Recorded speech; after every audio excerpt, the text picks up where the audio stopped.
पाठीमागे एक टक्क्या आणि उंच काहीतरी बघायला. गुरुर्ब्रह्मा गुरुर्विष्णू गुरुर्देव महेश्वर गुरुर साक्षात परब्रह्म तस्मै श्री गुरुवे नमः.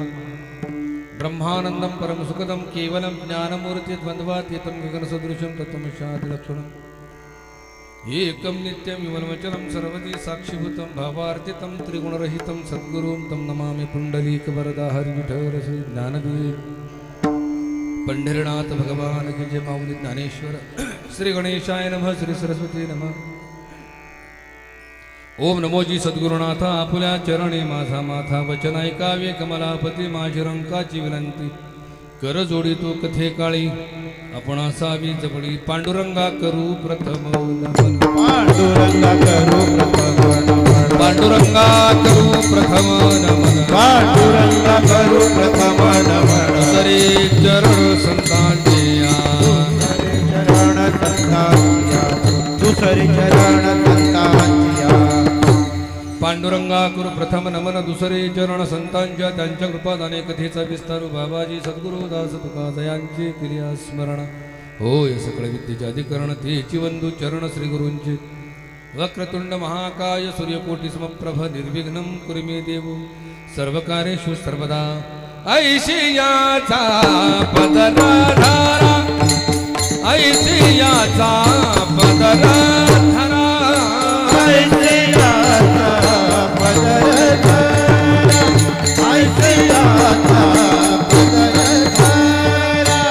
जेण देव येईल घरा जेण देव येईल घरा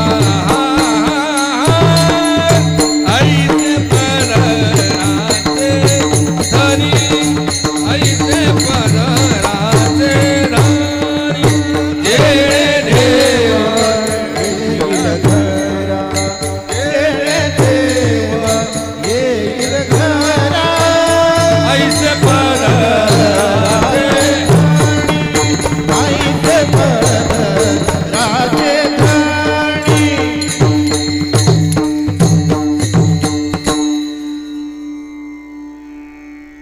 हॅलो इको कमी करा तानपुरा कमी करा कमी करा. ऐशियाचा पदर धरा जेणे देव येईल घरा ऐसे पदराचे धनी संत साधू ऋषी मुनी उपस्थित जमलेल्या माझ्या माता पित्यांनो नामधारकांनो हरिभक्तांनो वारकऱ्यांनो साधकांनो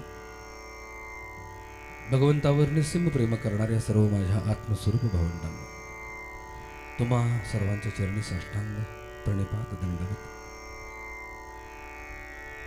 सेवेकरता निवडलेला भंग अनंत कोटी ब्रह्मांड नायक कैवल्य साम्राज्य चक्रवर्ती संत श्रेष्ठ ज्ञानेश्वर महाराजांचा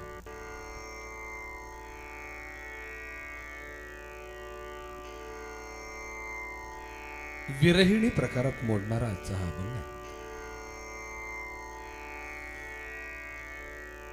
प्रियसी प्रियकराला अनंत जन्मांतर अनंत वेळेनंतर अनंत काळानंतर ज्यावेळेला भेटते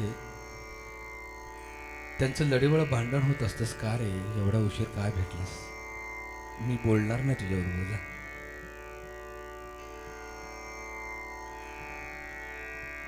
न बोलण्यासाठी ते एकत्र आलेले असतात का? एवढ्या वेळानं येतात न बोलण्यासाठी येतात का? विजयदादा तुम्हाला फारच त्रास झाला माझ्याकडून.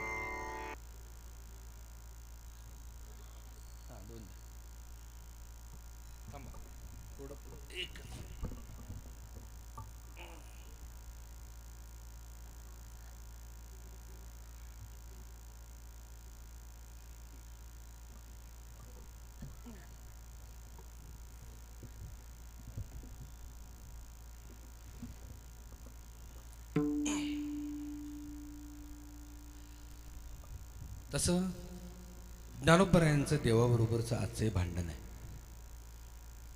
एकदम मनाचा कान करून अभंग ऐकूया.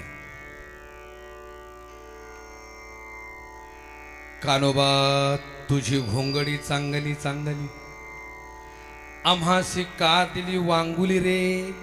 वांगुले म्हणजे वाकडी तिकडी ओबड धोबड नश्वर नाशिवंत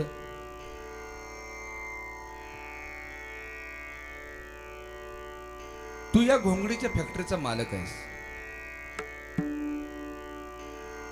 तुझ्यासाठी सुद्धा तू स्वतंत्र एक घोंगडी निवडलेली आहेस की जी आमच्यापासून खूप वेगळी आहे.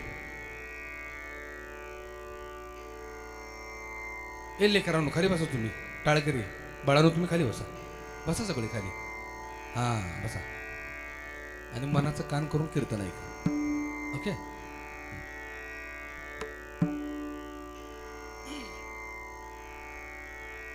तुझ्यासाठी जी घोंगडी निवडलेली असते खूप वेगळी आहे.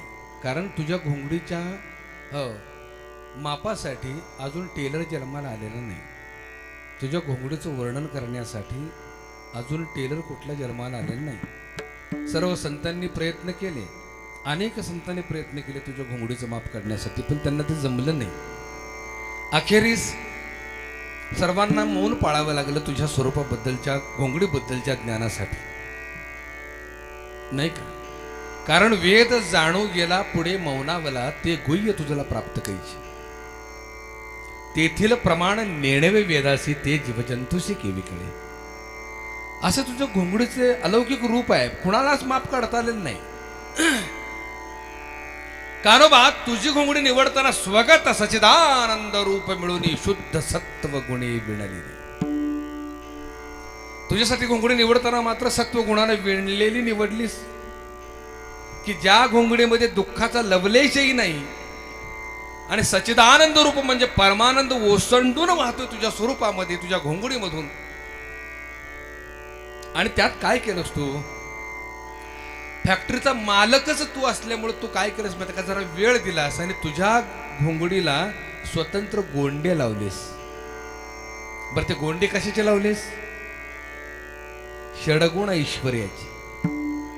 षडगुण गोंडे रत्न जडित तुझ श्याम सुंदरा शोभली रे. कोण कोण येतात गोंडे? ते यश, श्री, औदार्य, सामर्थ्य, ज्ञान आणि वैराग्य. भूमिका समजून घे. यश, श्री, औदार्य, सामर्थ्य, ज्ञान आणि वैराग्य हे षडगुण ऐश्वर्याचे गोंडे भगवंत तू लावलेस तुझ्या घोंगडीला. आणि आम्हाला देताना पहिल्या चरणामध्ये भगवंताच्या घोंगडीचं वर्णन झालं. दुसऱ्या चरणामध्ये सांगतात की भगवंता कानोबा गोपाळा, आम्हाला देताना मात्र थोडासा तुझा भाव केलास आणि आम्हाला कशी दिलीस? षड विकार षड वैरी मिळून तापत्रये विणली रे. तुझी षडगुण गोंड्यानं नटवलीस आणि आमची षडविकारानं नटवलीस. काम, क्रोध, मोह, मत्सर, अहंकार आणि दंभ हे षडविकार जन्मतानाच आमच्या बरोबर ती वैरी पाठवून दिली नाहीस, की जी भगवत कार्यासाठी ही आडवी येणारी आहे. वैरीच आहे ते. षडविकार षड वैरी मिळून तापत्रये विणली रे. त्रिविध तापानं नटवलीस. नवा ठाई फाटून गेली ती त्वा म्हासी दिली रे. 9 ठिकाणी फटकी दिलीस. कानोबा तुझी गोंगडी चांगली, आम्हासी का दिली वांगुली रे. पहिल्या चरणामध्ये भगवंताच्या घोंगडीचं वर्णन केलं ज्ञानोबांनी, दुसऱ्या चरणामध्ये तुम्हा मला मिळालेल्या घोंगडीचं वर्णन केलं, आणि तिसऱ्या चरणामध्ये मात्र दोन्हीचा मध्य साधताना इतकं सुंदरपणे साधला ज्ञानोबा माऊलींनी. ज्ञानोबा माऊली म्हणतात, गड्यानो काळजी करू नका, नका काळजी करू. मी देवाला विनंती केलेली आहे, भगवंताला विनंती केलेली आहे. हा, देवाबरोबर भांडलोय मी. पण एक गोष्ट सांगू, देवाच्या घोंगडीचं स्वरूप आपल्याला मिळालेल्या घोंगडीचं स्वरूप जरी भिन्न असले तरी जसं तुम्हाला ही घोंगडी मिळालेली आहे तशीच ऋषी मुनींना मिळालेली आहे, संत महात्म्यांना मिळालेली आहे, साधू संतांना मिळालेली आहे, नाही का? ज्ञानोबांना सुद्धा हीच घोंगडी मिळाली, तुकोबांना, नाथरायांना, नाही का? रामकृष्ण परमहंस, स्वामी विवेकानंद, लाओत्से, नाही का? बुद्ध, महावीर, ह्या सगळ्यांना, संत कबीर, ह्या सगळ्यांना ही घोंगडी मिळालेली आहे. पण त्यांनी काय केलं? जसं तुम्ही आम्ही या घोंगडीत आहोत, घोंगडी तुम्ही आम्ही परिधान केलेली आहे, पण आम्हाला ते टेक्निक कळेना. या घोंगडीमध्ये जे दुःख, जरा, व्याधी, संकट ह्या सगळ्या गोष्टी आहेत ना, त्या घोंगडीला तुम्ही आम्ही चिकटून बसल्यामुळे तुम्हाला मला असं वाटतं की त्या दुःख आम्ही भोगतोय. शेवटी घोंगडीच आहे होती, परक्यानंच दिलेली आहे. घोंगडी गरजेपुरती वापरायची, गरज संपली, काम झालं की ती घोंगडी ज्याची त्याला परत देऊन टाकायची. कारण जरा व्याधी दुःख संकट हे घोंगडीत आहे, तुम्हामात नाही आहे. तुम्ही आम्ही परमानंद रूप आहोत. माझं बोलणं कळतंय? ही जी घोंगडी मिळालेली आहे, ही घोंगडी काही कारणासाठी मिळाली आहे. कारणापुरते कार्यापुरते कारण मार्गी उल्लंघुनी वेगळी जावी स्थळा. काय कार्यभागासाठी घोंगडी परिधान करायची आणि आपलं काम झालं की ज्याची त्याला घोंगडी परत द्यायची आणि आपल्या निजधामाला आपण निघून जायचं. ऋषी मुनींना जसं मिळालेलं आहे तसंच तुम्हाला मिळालेलं आहे. पण ऋषी मुनींनी काय केलं? ऋषी मुनी ध्याता मुखे नाम गाता संदेह वृत्ती विरली रे. ऋषी मुनींनी काय केलं माहितीये का? या देहाबद्दल, या घोंगडीबद्दल आसक्ती न ठेवता ही घोंगडी ज्याची त्याला देऊन टाकली. त्यामुळं दुःखापासून मुक्त झाले ते. बाप रखुमा देवीवर विठ्ठले चितपदी वृत्ती मुरली रे. घोंगडी लिहायला दिलेली आहे, वादच नाही, पण घोंगडीत गुंतायचं नाही. ज्याची त्याला परत देऊन टाकायची. चदरिया झिनी रे झिनी, हे राम नाम रस भीनी. चदरिया झिनी रे झिनी, राम नाम रस धिया दरिया झिनी रे झिनी, राम नाम रस धिनी दरिया झिनी रे झिनी. द्रुह प्रहलाद सुदामाने ओढी चदरिया. द्रुह प्रहलाद सुदामाने ओढी चुक दे निर्मल गिरी. दास कबीर ने जतन से ओढ़ी, दास कबीर ने जतन से ओढ़ी, चूकी चूक दीनी चदरिया झिनी रे झिनी झिनी झिनी झिनी, हे राम राम रस भीनी. चदरिया झिनी रे झिनी, राम राम रस भीनी. चदरिया झिनी रे झिनी, राम नाम रस धिनी दरिया झिनी रे झिनी.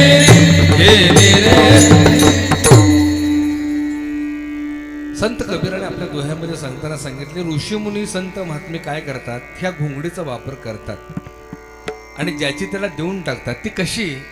द्रुह प्रल्हाद सुदामाने ओढीच्या दरिया. द्रुह बाळाने ही घोंगडी लिहिली, चादर. म्हणजे ज्ञानोबराय याला घोंगडी म्हणतात आणि संत कबीर याला चादर म्हणतात. भूमिका समजून घ्या. द्रुह प्रल्हाद सुदामाने ओढीच्या दरिया शुकदे निर्मल केने. द्रुह बाळानं ही चादर ओढली, चादर लिहिली शरीर नावाची. प्रल्हादानं ओढली, सुदाम्यानं ओढली, शुकमुनी ओढली, दास कबीरने जतन से ओढी. शब्दाचा अर्थ लक्षात ठेवा. आपण नेहमी म्हणताना दास कबीरने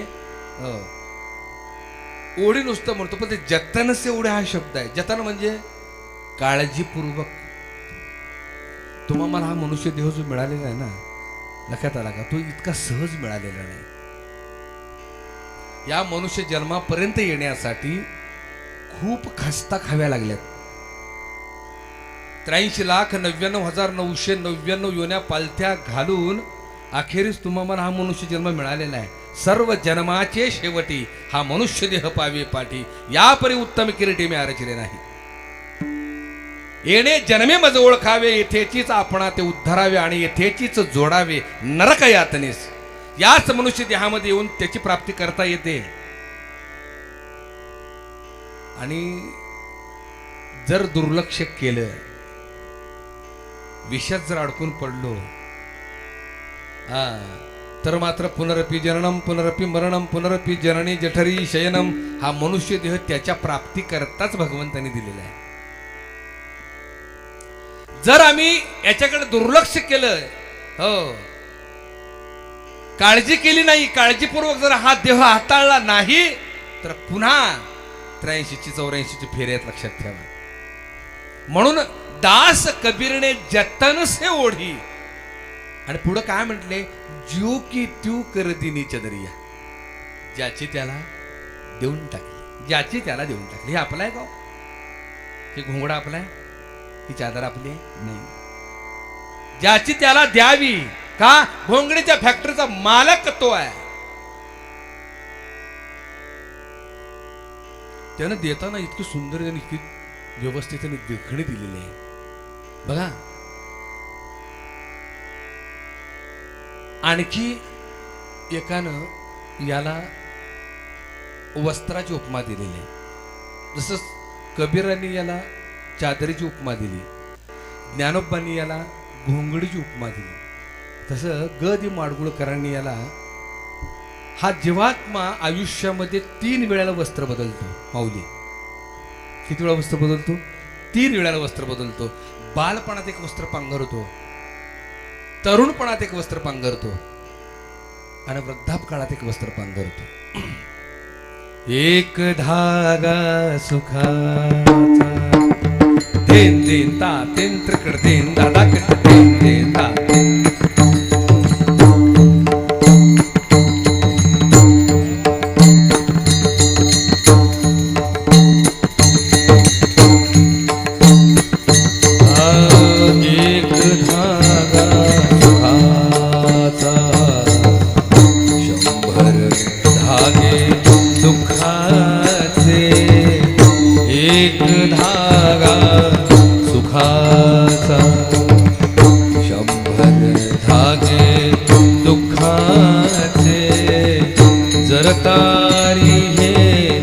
वस्त्र माणसा तुझ्या आयुष्याचे एक धागा सुखा मुखी अंगडी बालपणाची रंगीत वसने तारुण्याचे मुखी अंगडी बालपणाची रंगीत वसने तारुण्याची जीर्णशाल मद पुरे शेवटी लेणे वार्धक्याचे एक धागा सुखाचा या वस्त्रात विणतो कोण एक सारखी नसती दोन या वस्त्रात विणतो कोण एक सारखी नसती दोन गुणान दिसले त्रिखंडात या हात विणकऱ्याचे एक धागा सुखाचा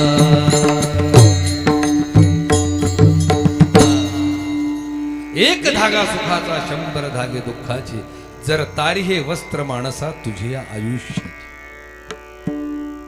ग दि माडगुळकरांनी इतकं सुंदर लिहिले. जगाच्या पाठीवर या चित्रपटातलं हे भक्तिगीत आहे. जगाच्या पाठीवर ग दि माडगुळकरांनी लिहिले संगीत आहे सुधीर फडकेंचं आणि गायले सुधीर फडकेंनीच. एक धागा सुखाचा 100 धागे दुःखाचे जर तारी हे वस्त्र माणसा तुझ्या आयुष्याचे. हे वस्त्र दिलेलं आहे देह नावाचं. बालपणात कोणतं वस्त्र पांघरतो हा जीवात्मा मुखी अंगडी बालपणाची अंगड टोपडं लहानपणात नाही का त्याला आम्ही बाळूत म्हणतो. काय म्हणतो त्याला आम्ही इकडं तुम्ही काय म्हणता बाळूतच नाही का कुंची आणि बाळूत हे वस्त्र लहानपणातलं काय कळत नाही लहानपणी म्हणून लहानपणी माप असतं सगळं. बालपणी अज्ञान तारुण्या माझी मदन सर्व व्रथा गेली जाण मग वृद्धपण पावला न विचारता पाप केले जाणून तारुण्यपणी घडले सर्वस्व हरपले मग करी धावा धावी सकळ गेले बळ कर चरण झाले विकळ नेत्री श्रवणी निढळ पडले पार्था मग म्हणे राम राम इतके म्हणता येतो श्रम त्याशी होय जन्म पशुकुळी साधू संगती लागला माझ्या दर्शनी भजनला सुपात्री देह वेचिला तो जन्मला संत कुळी. ज्ञानोबारांनी इतका सुंदर दुजोरा दिलेला याला. बालपणात अज्ञानच असत नाही, काही कळत नाही.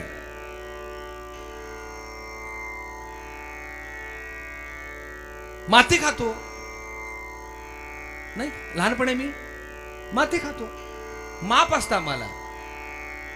लहानपणी माती खाल्ली चालते पण तरुणपणात माती खाऊ नये. बरोबर माऊली. कारण तरुणपणात जेणे जेणे माती खाली त्यांची माती झाली. हा, भूमिका लक्षात ठेवा. कारण आम्हाला तरुणपण जे दिलेलं आहे ती खूप मोठी शक्ती आहे. कारण त्याच तरुणपणामध्ये, त्याच तारुण्यामध्ये वयाच्या 16व्या वर्षी शिवबांनी, छत्रपती शिवबांनी स्वराज्याची शपथ घेतली. करांगळे कापून त्याच 16व्या वर्षी ज्ञानोबा माऊलींनी ज्ञानेश्वरी लिहिली. एवढंच नव्हे, प्रकट गुह्य बोले विश्व ब्रह्मचे केले. संपूर्ण विश्व ब्रह्ममय करण्याचं सामर्थ्य ज्ञानोबरायांच्या अंगी कधी आली? वयाच्या 16व्या वर्षी. वयाच्या 22व्या वर्षी स्वामी विवेकानंदांनी शिकागो धर्म परिषदेमध्ये आपल्या धर्माचा झेंडा फडकवला. जगतामध्ये आपला धर्म सर्वश्रेष्ठ आहे हो हे ठणकावून पटवून दिलं तारुण्यामध्ये. तुकोबराने आईन तारुण्यात गाथालेले बघा. तरुणामध्ये, तरुणपणामध्ये अशक्य गोष्ट शक्य करता येते.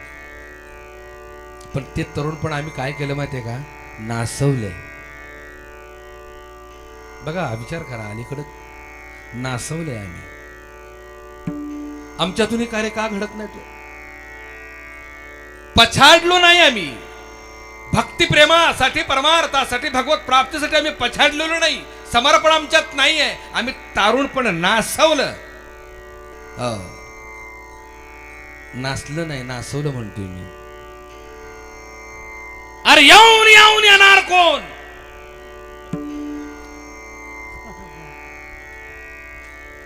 घरच्याने आधीच गुलाल टाकलेला असतो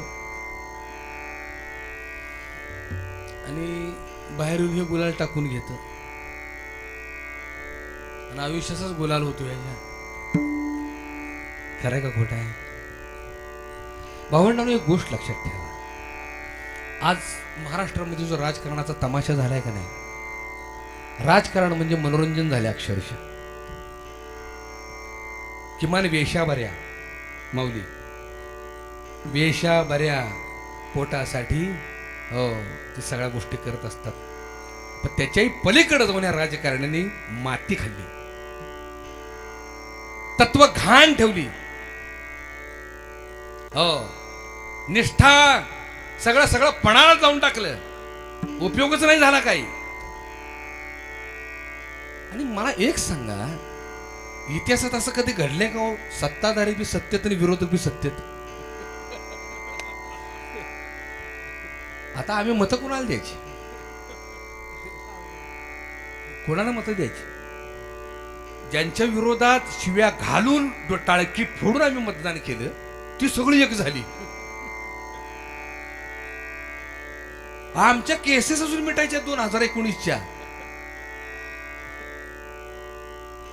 काय कुणाकडे बघायचं आम्ही? खरं सांगू, तुम्ही आम्ही निराधार झालोय आज. त्यांनी तुम्हाला ग्राह्य धरले. त्यांनी तुम्हाला काय केले? ग्राह्य धरले. मतदानाच्या आदल्या दिवशी 1000 रुपये आणि धाब्याची 2 कुपनं दिली की काम झालं. हो, कुठं जातात माकडे?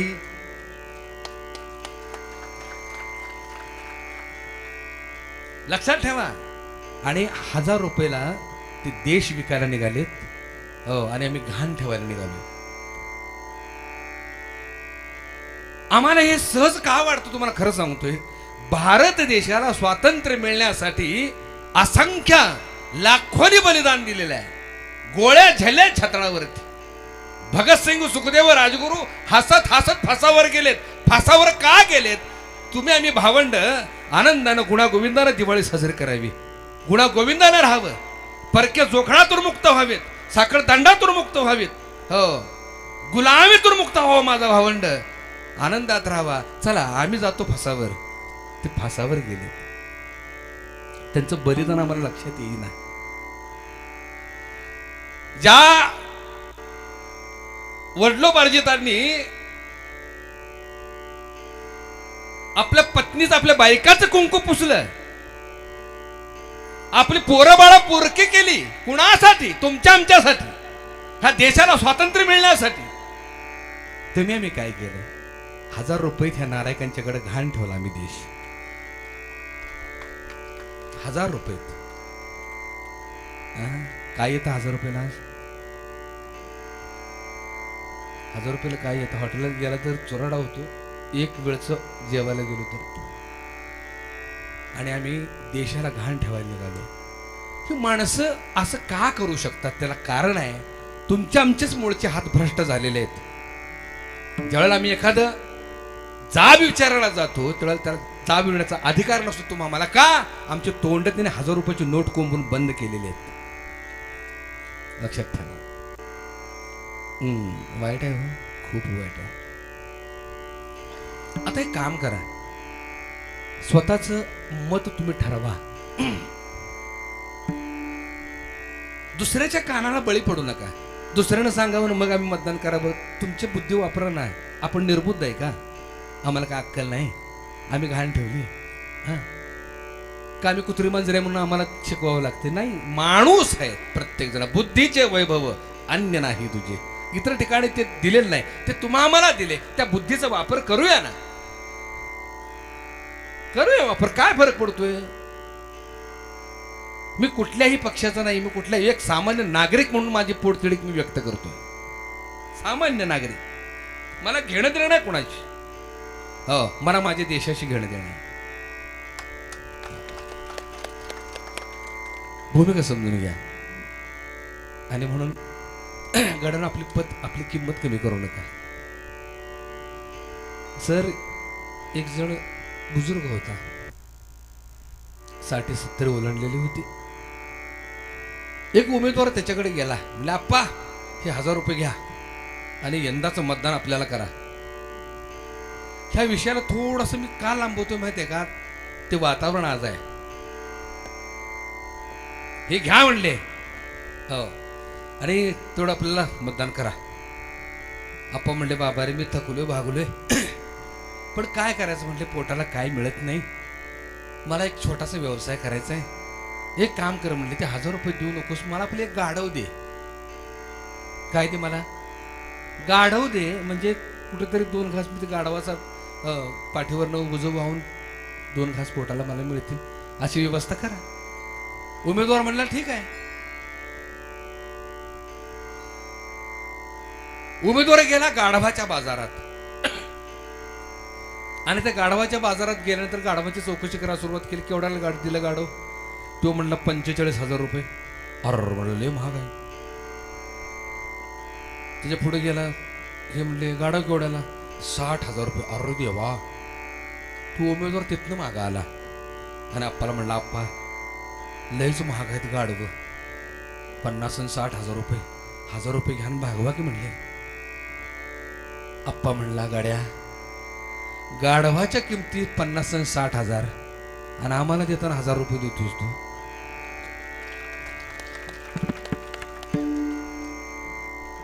अरे तुझी लायकी आहे तर दे 5 वर्षाची 5 लाख.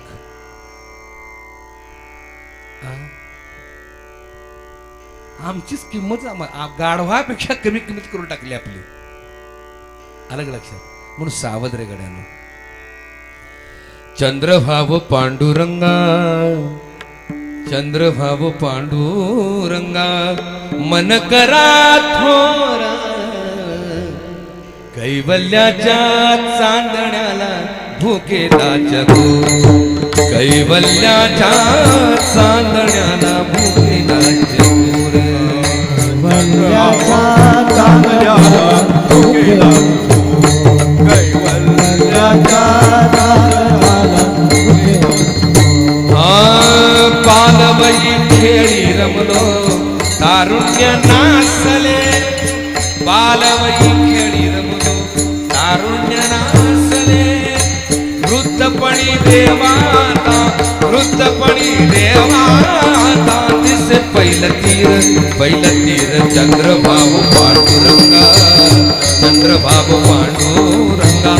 मन करा थोर कैवल्याच्या चांदण्याला भुकेला जगो कैवल्याच्या चांदण्याला भुकेला जगोर रे भुकेला जगोर रे भुकेला जगो. बालवयी खेळी रमलो तारुण्य नासले. गड्यानो आपला प्रपंच बघूया नको यांच्या नादाला लागायला.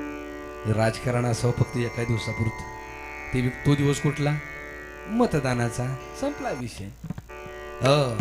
अहो राजकारण आमची इतक्या डोक्यात घुसले बरं का सक्की बायको पक्की वैरीण झाली. भावाचा जर सोडाच ते बेडरूम पर्यंत घुसले राजकारण बेडरूम पर्यंत. बायको एका पक्षाची नवरा एका पक्षाचा सोड चिठ्ठ्या दिल्यात. भावाभावांची टाळकी फुटलीत. नको उपयोगच नाही. कोणी जरी आला लक्षात आला का अरे गुपचूपपणे पैसे द्यायला लागला ना पैसे घेऊ नका पण तिच्या कानशिलात मात्र चांगली वाजवा. लक्षात आला का त्याला सरळ सांगा तू आमची किंमत ठरवणार कोण रे बेट्या. लक्षात आला का चळा कापला पाहिजे मुतला पाहिजे तो पैसे देणारा. लक्षात ठेवा घेऊ नका. हा भारत माता एवढी सहज आपल्याला मिळालेली नाही. स्वातंत्र्य आपल्याला सहज मिळालेलं नाही. विठाल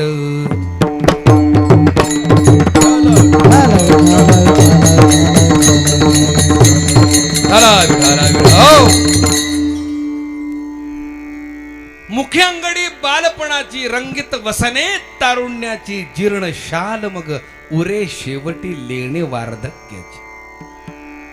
बघा मस्ती आम्हाला कुठपर्यंत असते माहिती आहे का जोपर्यंत शरीरात ताकद आहे तोपर्यंत. शरीरातली ताकद संपली इंद्रिय गलित गात्र झाली इंद्रियाने आज्ञा स्वीकारायची सोडून दिली की मग मात्र वृद्धापकाळामध्ये जीर्ण शाल घेऊन आम्ही घराच्या बाहेर बसतो. घराच्या बाहेर बाजल्यावर बसतो. मानेला स्प्रिंग लावल्यासारखी मान हालत असते आणि मग दिसे पहिलं तीर. वृद्धपणी देवा आता दिसे पहिलं तीर. पहिलं तीर म्हणजे काय मृत्यू. आणि एक गोष्ट खरी सांगू का मरणाला म्हातारीले घाबरतात. तरुण घाबरत नाही कारण निसर्गाचा नियम आहे माऊली. काय निसर्गाचा नियम आहे माणसाला लांबच दिसत नाही जवळच दिसतं. तसं तरुणाला मृत्यू लांब असतो म्हणून तो मुसळाने टिरी बडवत असतो.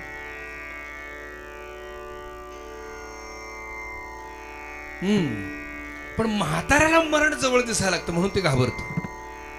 माझं बोलणं कळतं का म्हणून म्हातारे घाबरत असते. आणि मग सगळा विचार चालू असतो. तो भविष्य काळात रमत नाही का भविष्य काळ संपलेला असतो. भविष्य काळात एकच गोष्ट शिल्लक असते मरण.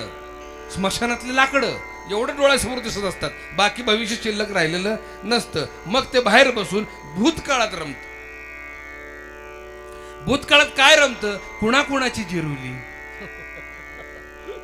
कुणाकुणाला पाणी पाजलं कुणाकुणाला अडवलं नाही का. आणि सगळ्यांची जिरवता जिरवता माझी कशी जिरली. लक्षात ठेवा. आणि मग हा लेखाजोखा करत असताना भूतकाळात जाताना दुःख करत असतं बघा. मी हे केलं, मी ते केलं, मी आमकं केलं, मी तमकं केलं. लक्षात आलं का? केलं म्हणत असतं, करणारा म्हणत नाही का? ताकदच नसते. हे तिसऱ्या टप्प्यातलं वस्त्र आहे. मुखी अंगडी बालपणाची, रंगीत वसने तारुण्याची, जीर्ण शाल मगुरे शेवटी लेणे वार्धक्याची. भूमिका समजून घ्या. आणि कोणी याला उपमा दिली हो देहाला, या शरीराला आणि कोणी उपमा दिलेली आहे?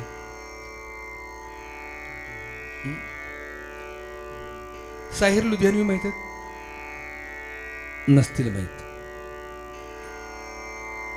60 वर्षापूर्वी एक चित्रपट होऊन गेला. 60 वर्षापूर्वी, आजपासून माग 60 वर्षापूर्वी दिल ही तो है हा चित्रपट होऊन गेला. त्यामध्ये साहिर लुधियानवींनी लिखाण केलेलं आहे. संगीत आहे नौशादजींचं आणि गायले मन्नाडेने. याला वस्त्राची उपमा देताना किती सुंदर उपमा दिलेली आहे बघा.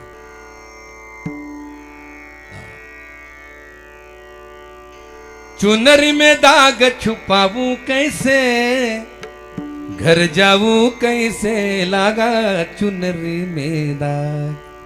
आता लक्षात आलं. लागा चुनरी में दाग छुपाऊं कैसे, लागा चुनरी में दाग. आता चुनरी में दाग म्हटल्यानंतर जरा विकृत डोक्याची म्हणा आलं का कुठला डाग? चुनरीला डाग लागला. कुठला डाग समजून घेऊया. कुठली चुनरी, कुठला डाग, कोणी लिहिली, कोणी धाडलं? ऐका. चुनरी में दाग छुपाऊं कैसे, घर जाऊं कैसे. कुठलं घर? आता ऐका. त्यांनी पुढंच सांगितले. कोरी चुनरिया आत्मा मोरी, मैल है माया जाल. कोरी चुनरिया आत्मा मोरी, मैल है माया जाल. ओ दुनिया मोरे बाबुल का घर, ये दुनिया ससुराल जाके, बाबुल से नजरे मिलाऊं कैसे, घर जाऊं कैसे, लागा चुनरी में दाग. अर्थ आहे का? त्याचा अर्थ आहे का? परमात्मा रूपी बापानं जीवात्म रूप लेकीला शरीर नावाची चुनरी धाडून पाठवली, लिहून पाठवली. कुठली? शरीर नावाची. शरीर नावाची चुनरी लिहून संसार करण्यासाठी पाठवली. बाई ग जा तू, आणि माझ्यासाठी संसार कर. त्याचं दुसरं नाव आहे परमार्थ. माझ्यासाठी संसार कर, जा, आणि मला प्राप्त कर, माझं भजन कर, जा तू. म्हणून जीवात्म्याला ही चुनरी लिहून पाठवली. कोरी चुनरिया आत्मा मोरी, मैल है माया जाल. कोरी चुनरिया आत्मा मोरी, मैल है माया जाल. ओ दुनिया मोरे बाबुल का घर. माझ्या बापाचं घर कुठलं आहे? परमात्मा जिथं राहतो ते माझ्या बापाचं घर आहे. म्हणजे परमात्माच माझा बाप आहे. ये दुनिया ससुराल जाके, बाबुल से. सगळा कार्यभाग झाला की सगळा हिसाब किताब आपल्या बापाला द्यायचा आहे. आता कशी जाऊ तिकडं आणि बापाला नजरेला नजर कशी मिळवू, हिसाब किताब कसा देऊ, काय सांगू त्याला? जाके बाबुल से नजरे मिलाऊं कैसे, घर जाऊं कैसे. कुठलं घर? सिमेंट कॉन्क्रीटचं नाही. परमात्मा जिथं राहतोय तिथल्या, जिथून तुम्ही आलोय ते घर. किती गोड अर्थ सांगितलेला आहे. तुम्ही आम्ही डाग लावून टाकला. कशाचा डाग लावला आम्ही? कशाचा डाग लावला? अष्ट कमल का चरखा बनायो, 5 तत्व की पुनी. 9-10 मास बुनन को लागे, दिन दिन मैली किनी चदरिया झिनी रे झिनी. भूमिका समजून घ्या. विषयांचा डाग लावला. विषय भोगण्यातच आमचं आयुष्य आम्ही खर्च केलं सगळं डागाळलं शरीर. हा, आणि त्या बापाला तो तोंड काय देऊ, म्हणून जू की त्यू कर दिनी, जशीच्या तशी त्याला परत करावी, जशीच्या तशी. भूमिका समजून घ्या. एखाद्या घरात आपण भाड्यानं जातो राहायला, घर मालक म्हणतो राहा, पण रंग जाता कामा नाही, भिंतीला खेळा मारायचा नाही, मनासारखा कारभार करायचा नाही, उकरा उकरी करायची नाही. जसं घर तुम्हाला दिले तसंच घर आम्हाला परत दिलं पाहिजे, तरच करार करूया. तसं तुम्ही आम्ही करार करून आलोय. या घरात राहण्यासाठी करार करून, ही चादर तुम्ही आम्ही लिहिलेली आहे, करार करून आलोय. भगवंता जसे आहे तशी तुझी तुला परत करीन. करतोय परत आम्ही? नाही. आणि कोणी याला उपमा दिली हो? या शरीराला आणि कोणी वस्त्राची उपमा दिली? पिंजरा पिक्चर कोणी कोणी बघितलं?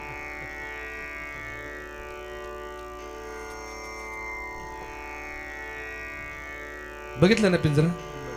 मास्तरचं लय हाल झालं नाही त्यात?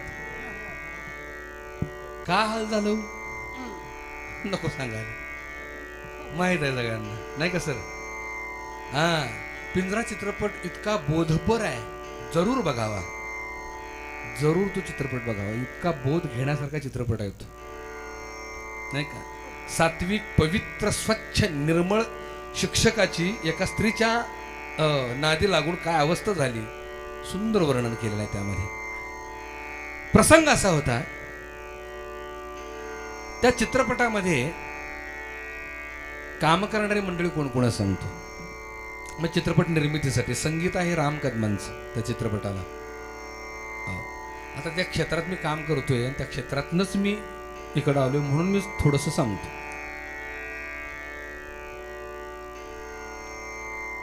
राम कदमांचं संगीत आहे. जगदीश खेबुडकर हे त्या चित्रपटाचे कवी आहेत, लेखक आहेत, कवी आहेत, जे गीत रचनाकार आहेत ते. आणि व्ही शांताराम त्यांचीच कथा आहे आणि त्यांचीच निर्मिती आहे. प्रसंग एक वेळा असा आला की त्या चित्रपटामध्ये या प्रसंगावरती म्हणजे गोपिका स्नान करतायत आणि भगवंत त्यांची वस्त्र उचलून कळंबाच्या झाडावरती बसलेला आहे, अशी तर लावणी स्वरूपामध्ये तो प्रसंग रेखाटायचा होता.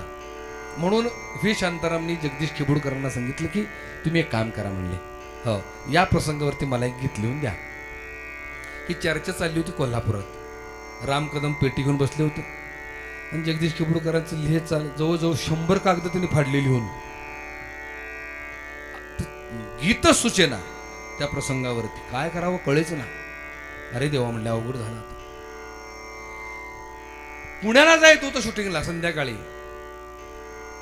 गाणं काय तयार होईना, गीत काय तयार होईना. शेवटी व्ही शांताराम म्हणले चला डोक्यातनं विषय काढा, कारण मी शेड्यूल टाकलेला आहे, जर मी शेड्यूलला पोहोचलो तर माझा खर्च वाढेल. चला म्हणले जावे, राहू दे. अँबेसिडर मध्ये 3 जण बसली, जगदीश खेबुडकर, राम कदम, व्ही शांताराम आणि ड्रायव्हर, आणि अँबेसिडर मधून निघाले. त्यावेळेला ते अँबेसिडर कार होते. पुण्याच्या पाठीमागच्या बाजूला, आता हायवेमुळे ते मंदिर गेलं, पूर्वी एक मंदिर होतं तिथं, आणि जेवणासाठी म्हणून त्या मंदिरात जावे म्हणले म्हणून गाडी आत घेतली, आणलेले डबे सोडले आणि बाहेर बसले. जगदीश खेबुडकर आत गेले मंदिरात, आणि मंदिरात प्रसंग इतका सुंदर दिसला की मंदिराच्या भिंती रंगवलेल्या होत्या आणि एका भिंतीवरती वस्त्रहरणाचं चित्र त्या भिंतीवरती रंगवलेलं होतं. मग माफ करा,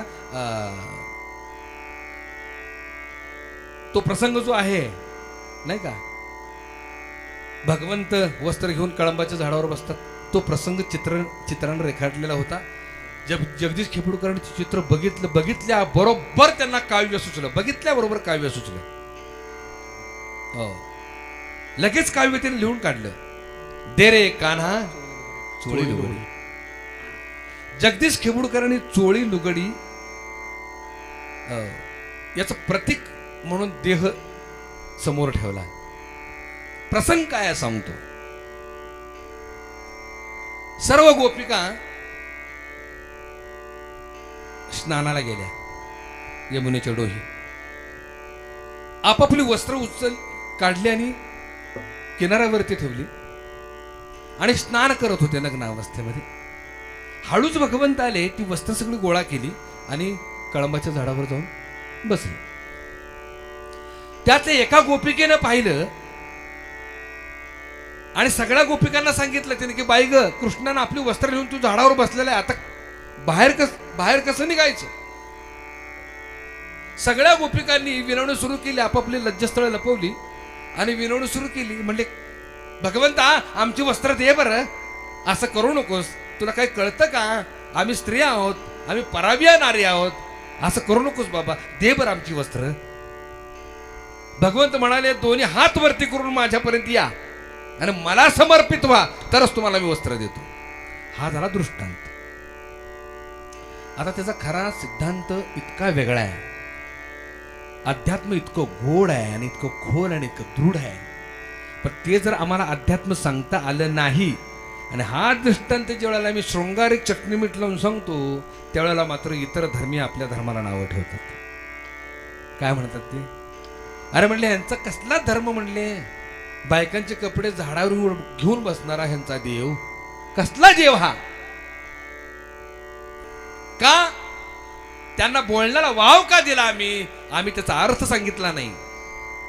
आणि एक गोष्ट लक्षात ठेवा, हिंदू धर्मातले महाभारत असेल, रामायण असेल, ही सगळी जी आहेत ना, ही दृष्टांत आहेत आणि त्यातले सिद्धांत इतका आणि अध्यात्म इतकं गोड आहे, प्रत्येकाने समजून घ्यायला पाहिजे.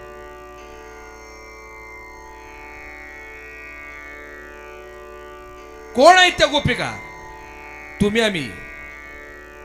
हे बघा, महाभारत पूर्वी घडले, आता घडते आणि पुढं घडणार आहे. महाभारत या विषयावर तुम्ही स्वतंत्र कधीतरी कीर्तन करेन, कृष्ण या विषयावर तुम्ही स्वतंत्र कधीतरी कीर्तन करेन. भूमिका समजून घ्या.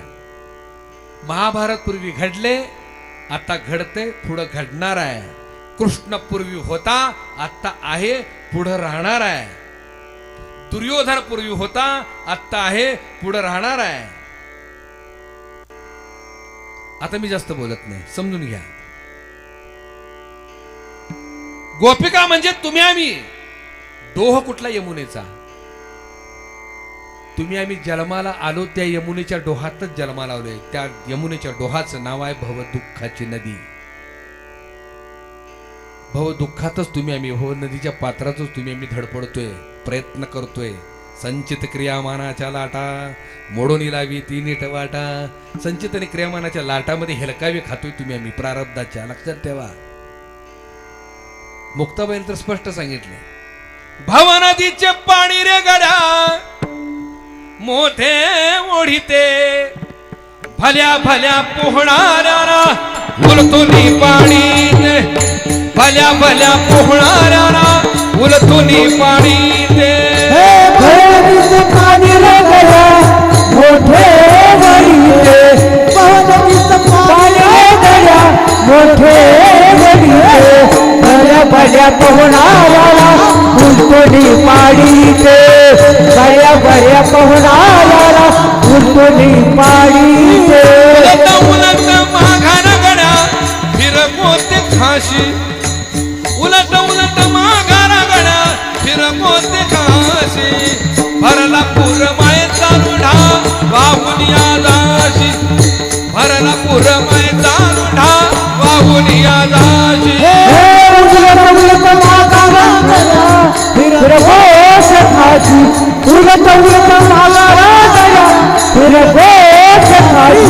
भरला पूर मायेचा रुढा वाहून या जाशी, भरला पूर मायेचा रुढा वाहून या जाशी. भव नदीचे पाणी रे गड्या मोठे ओढीते, भल्या भल्या पोहणाऱ्यांना उलथुनी पाडीते. तुम्ही आम्ही त्या भव नदीच्याच पात्रात आहोत. गोपिका म्हणजे तुम्ही आम्ही, भव नदीचं पात्र म्हणजे मुनेचा डोह आणि वस्त्र म्हणजे मनुष्य देह. भगवंताला तुमची काळजी आहे. हे बघा, देवाच्याने आपल्यामध्ये एक पडदा अडवा आलाय. तो पडदा कुठला तर मनुष्य देह नावाचा. एकच अडथळा आहे, देहबुद्धी. देहबुद्धीच्या अडथळ्यामुळं आत्म्याची आणि परमात्म्याची गाठभेट होईना. तो आतही आहे आणि तो बाहेरही आहे, पण आत आणि बाहेर हा शब्दप्रयोग का करावा लागतोय? एका देहामुळं. माझं बोलणं कळते का मौल्यांनो? पाठीमाग झोपला का काय? प्रचंड गर्दी आहे, खूप गर्दी आहे. कीर्तन कळते ना? कोण कोण झोपले हात वर करा. हा म्हणजे सगळे जागे आहेत. जे हात वर करत नाही म्हणजे सगळे जागे आहेत, हरकत नाही. आतही तोच आहे, बाहेरही तोच आहे. पण आत आणि बाहेर हा शब्द प्रयोग फक्त एका देहबुद्धीमुळे करावा लागतोय, देहामुळे करावा लागतो. आणखीन एक कीर्तन माझं युट्यूब वरती आहे बघा. आता मी जे गायलं भवनदीचे पाणेरी गडे, त्याही अभंगावरती कीर्तन आहे. नाथांच्या घरची उलटी खुण, पाण्याला मोठी लागली तहान, याही अभंगावरती माझं कीर्तन आहे. आत घागर बाहेर पाणी, पाण्याशी पाणी आले मिळवणी, नाथांच्या घरची उलटी खुण, पाण्याला मोठी लागली तहान. माझं बोलणं कळते का? आत घागर बाहेर पाणी, पाण्याशी पाणी आले मिळून. नेमकं आतलं पाणी आणि बाहेरचं पाणी काय प्रकार आहे थोडक्यात सांगतो. पाण्यानं भरलेला मातीचा माठ पाण्यानं भरलेल्या तलावात नेऊन बुडवला. शब्द लक्षात ठेवा. पाण्यानं भरलेला मातीचा माठ पाण्यानं भरलेल्या तलावात नेऊन बुडवला. आता पाणी आत आहे का बाहेर आहे? माठाच्या आत आहे का बाहेर आहे? विजय दादा, आत आहे का बाहेर आहे? आत बी आहे आणि बाहेर बी आहे. आतही आहे आणि बाहेरही आहे. पण आत आणि बाहेर हा शब्द प्रयोग का करावा लागतोय? माठ आहे. पाण्यातला पाण्यात माठ फुटला, बाहेरचं पाणी आणि आतलं पाणी एक झाले, वेगळं करायला का? करायला की हे म्हटले माठातलं पाणी जरा बाजूला घ्या, होतं का तसं? नाही. पाण्याशी पाणी आले मिळवणी म्हणजे आत्मा आणि परमात्मा दोन्ही एकच आहेत. पण देहरूपी माठ जोपर्यंत फुटत नाही तोपर्यंत त्या परमात्म्याची गाठभेट होत नाही. भूमिका समजून घ्या. आमची देहबुद्धी आडवी येते म्हणून तो आम्हाला कळत नाही. देहबुद्धी संपली, लक्षात आलं का? विधेय अवस्था प्राप्त झाली, चित्तामध्ये त्याचा वास घडला, संपलं, जन्माचं सार्थक झालं. त्याच्या भेटीसाठी किंबहुना तो होण्यासाठी तर मनुष्य देह आहे. आणि तो एकदा झाल्यानंतर मनुष्य देहाचा उपयोग काय? किनारा प्राप्त करण्यासाठी नाव पाहिजे, पण किनाऱ्याने नाव पोचली तरी बी नावात उतरे ना. माझं कळलं का बोलणं? तसा परमात्मा अव्यक्त परमात्मा कळला की देहबुद्धी टाकून द्यावी आणि त्याच्यात बुडून जावं. देहबुद्धी आडवी आल्यामुळे भगवंताने काय केलं? वस्त्रच काढून घेतली, म्हणजे देहबुद्धी काढून घेतली तुमच्या आमची, त्या गोपिकांची देहबुद्धी काढून घेतली. आता काळजी करू नका, का जोपर्यंत देहबुद्धी नावाची वस्त्र तुमच्या जवळ आहे तोपर्यंत तुमची माझी गाठभेट होणार नाही. आता एक काम करा, ते वस्त्राचा विचारच करू नका, दोन्ही हात वरती करा आणि माझ्याकडं या समर्पित व्हा. मला दोन्ही हात वरती करून येणं म्हणजे काय? समर्पण भावनेनं त्याला शरण जाणं, हातचा राखून नाही. काय झालं? दुःशासन द्रौपदीची वस्त्र ओढत होता आणि द्रौपदीने काय केलं माहिती का? एक हात पदराला लावला आणि एक हाताने देवाला हाक मारायला लागली. देवा कृष्णा धाव बा लवकरी, संकट पडले भारी, हरी तू आमुचा कैवारी, आले विघ्न निवारी, कृष्णा धाव बा धाव बा धाव बा. देव यालाच तयार नाही. नारदाला दया आली, नारदाला कीव आली आणि भगवंत जिथे झोपले होते तिथे गेले तर भगवंत बघले निवांत झोपलेत. हो अहो म्हणले देवा, सगळे म्हणले कौरवती दुःशासन वगैरे सगळे म्हणले ते द्रौपदीचं वस्त्रहरण करायचं चालले, तुझ्या भक्ताची वस्त्र ओढतायत, ते नग्न करतायत त्याला. अरे तू निवांत झोपलायस, तुला काय वाटत नाही? भगवंतानी उत्तर इतकं सुंदर दिलं, नारदा जोपर्यंत द्रौपदीचा तिच्या हातावर विश्वास आहे तोपर्यंत माझं काय काम? आम्ही प्रपंच करताना बघा, आम्ही प्रपंच करताना आमच्या बळानं प्रपंच करतो. केलं कोणी? पठ्ठ्यानं. मग देव म्हणतो तुझं तूच बघ. आणि परमार्थातलं मुख्य वर्म तुम्हाला सांगतो, ज्या वेळेला आम्ही आमच्या प्रपंचाची काळजी स्वतः करतो त्यावेळेला सगळी निसर्गातली आजूबाजूची सगळे अंग काढून घेतात आणि आपल्यावर जबाबदारी टाकून मोकळे होतात. पण ज्या वेळेला आम्ही प्रपंचाची जबाबदारी भगवंतावर टाकतो, विश्वातले सगळे घटक तुम्हाला सहकार्य करायला धावून येत असतात, लक्षात ठेवा. पण ती आमची दृढ भावना पाहिजे, प्रपंच चालवणारा परमात्मा आहे. या दृढ निश्चयानं जो प्रपंच करतो, विश्वातले सगळे घटक त्याला मदत करत असतात. अनुभव घेऊन बघा. तुका म्हणे घालू तयावरी भार, वाहू हा संसार देवापायी. नारद पळत खाली आले म्हणजे द्रौपदी अगं दोन्ही हातानं देवाला हाक मार. तू एकाच हातानं मारतेस त्यामुळे देव येईना, दोन्ही हातानं हाक मार. द्रौपदीनं दोन्ही हात वरती केले. भगवंता आता सर्वस्व तुला मी अर्पण केले, आता लज्जा राख नाही तर काढून टाक, मला काही घेणं देणं नाही. समर्पित ज्या वेळेला द्रौपदी झाली दोन्ही हात वरती करून, त्याच वेळेला भगवंताने वस्त्र पुरवली. माझं बोलणं कळते का? याला म्हणतात समर्पण भक्ती. आम्ही हातचा ठेवून परमार्थ करतो, उपयोगाचं नाही. भूमिका समजून घ्या. तसं भगवंताने सांगितलं गोपिकांनो दोन्ही हात वरती करून या. सर्व गोपिकांनी ऐकलं, दोन्ही हात वरती केले, भगवंताला समर्पित झाल्या.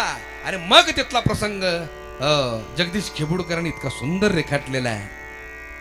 हात जोडिता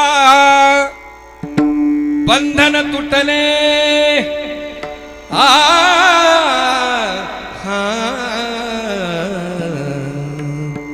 हात जोडिता बंधन तुटले, आता जीवाला मी पण कसले.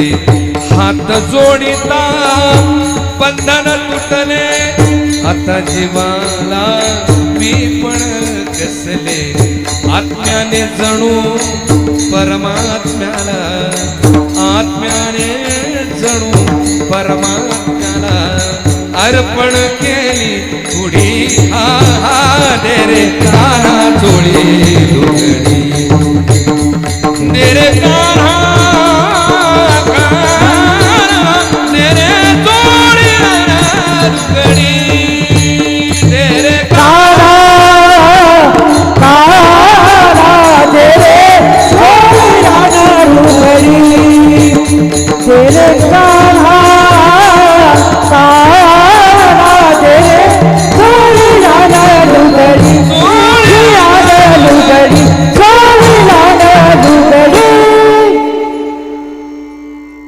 देरे कान्हा चोळी लुगडी. हात जोडिता, समर्पण भावनेनं हात जोडले. हात जोडिता बंधन तुटले, आता जीवाला मी पण कसले. आत्म्याने जणू परमात्म्याला अर्पण केली कुडी, देरे कान्हा चोळी लुगडी. म्हणजे या सर्वांनी या देहाला वस्त्राची उपमा दिलेली आहे. आता तुम्हाला प्रश्न विचारतो, कबीरांनी याला कशाची उपमा दिली? मोठ्यानं बोला. चादर. वा. साहिल लुधियानवीने याला कशाची उपमा दिली? चुनरी. वा. जगदीश खेबुडकरने याला कशाची उपमा दिली? साडी चोळी. देरे कान्हा चोळी लुगडी. गदी माडगुळकरने याला कशाची उपमा दिली? अंगड टोपड, भरजरी वस्त्र आणि जीर्ण शाल. तसंच आजच्या अभंगातून माऊलींनी याला कशाची उपमा दिली? कान्होबा कान्होबा कान्होबा कान्होबा कान्होबा कान्होबा कान्होबा कान्होबा कान्होबा कान्होबा तुझी गोंगडी सांगली आम्हासी गादी रे वागुली रे. तुझी गोंगडी सांगली आम्हासी कादिली वागुली रे कानोबा कानोबा कानोबा कानोबा कानोबा कानोबा कानोबा तुझी घोंगडी सांगली आम्हाची कादिली वागुली रे तुझी घोंगडी सांगली आम्हाची कादिली वागुली रे सुगंध सचिदानंद रूपे मिळोनी शुद्ध तत्व गुणे विणली रे षडगुण कोणे रत्न गणित तुझा श्याम सुंदर शोभनी रे श्याम सुंदर शोभनी रे श्याम सुंदर शोभनी रे कानोबा कानोबा कानोबा कानोबा कानोबा कानोबा कानोबा कानोबा कानोबा तुझी गोंगडी सांगली आम्हाची गादिली वागुली रे तुझी गोंगडी सांगली आम्हाची गादिली वागुली गादिली वागुली गादिली वागुली रे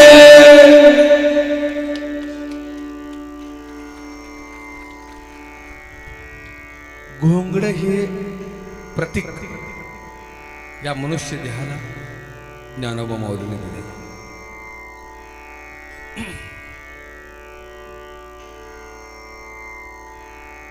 या घोंगड्यामध्ये काय काय आहे आता एक गोष्ट सांगू. हा अभंग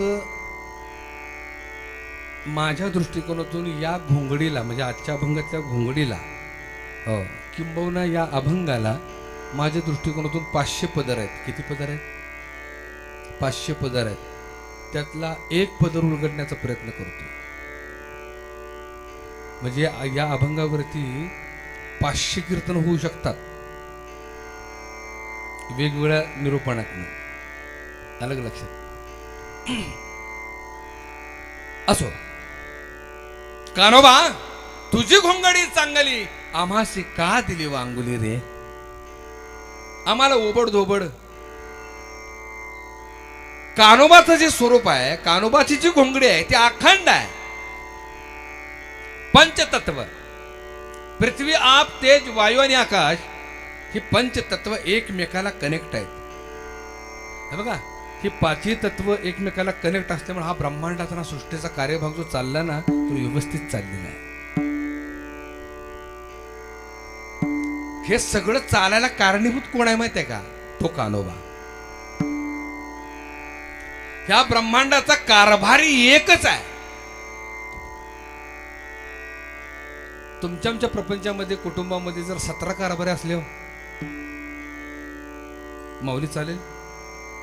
कोणतं एकावर विश्वास ठेवून जबाबदारी त्याच्याकडे दिली की व्यवस्थित कुटुंब चालतं बघा. हा नाहीतर माझंच ऐकलं पाहिजे माझंच ऐकलं पाहिजे सगळी कारभारी करायला लागली की त्या कुटुंबाचे 17 तुकडे. ब्रह्मांड एका दोरीत एका रेषेत किंबहुना पृथ्वी ही एका अंशात फिरते. 1 इंच इकडे तिकडे पृथ्वी होत नाही का? मालक एक आहे, कारभारी एक आहे. लक्षात ठेवा. तो कारभारी कोण आहे तर तो कानोबा. आणि त्याचं जे वस्त्र आहे ते अखंड आहे, कुठंही फाटलेलं नाही. आणि मी मगाशी सांगितलं त्याच्या घोंगडीचं माप काढणारा टेलर अजून जन्माला आला नाही. अशी विस्तृत व्यापक आणि अखंड आणि ब्रह्मांडाला व्यापून उरलेली ही घोंगडी. कानोबा आम्हाला देताना मात्र 3.5 हाताचं चिरकुटी दिलेस. किती हाताचं आहे? 3.5 हाताचं. बरं 3.5 हाताचं दिलेस ते दिलेस. 9 ठिकाणी फटकी. किती ठिकाणी फाटलेली घोंगडी? 9-8 फाटून गेली नाही का?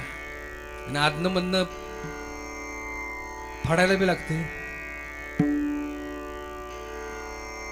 हाय का अखंड? तुझी अखंड आणि आमची 9 ठिकाणी फाटकी. तुझी सच्चिदानंद रूपाने विणलेली आणि आमची कशाने विणलेली? षड विकार षड वैरी मिळून तापत्रये विणली रे. षड विकार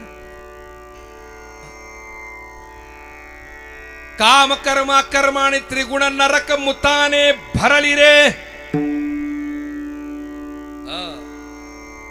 कर्म अकर्म त्रिगुण नरक मुतान दुर्गंधीनं भरलेली ही घोंगडी आहे. देताना आम्हाला अशी दिलीस. षड विकार काम क्रोध मोह मत्सर अहंकार आणि दंभ हे विकार घुसडून दिलेस या घोंगडीमध्ये. या घोंगडीच्या फॅक्टरीचं वर्णन आहे का? काय सांगू मी गर्भीच्या यातना, गर्भीच्या यातना, मज भोगिता नारायणा, मग भोगिता नारायणा, मास मल मूत्र जाणा, मास मल मूत्र जाणा, तुझा क्षणा क्षणा ध्यात असते. काय सांगू मी गर्भीच्या यातना, काय सांगू मी गर्भीच्या यातना, तुझ क्षणा क्षणा धना, काय सांगू गर्भीच्या यातना, काय सांगू गर्भीच्या यातना. काय सांगू मी गर्भीच्या यातना. ही घोंगडी ज्या फॅक्टरीत निर्माण झाली त्या फॅक्टरीचं वर्णन संतांनी केलेलं आहे. काय सांगू मी गर्भीच्या यातना, मज भोगिता नारायणा, मास मल मूत्र. ही घोंगडी ज्या वेळेला तयार व्हायला या फॅक्टरीत आली, गर्भ नावाच्या फॅक्टरीत, आत काय एसी कूलर पंखा बिंका लावला होता का?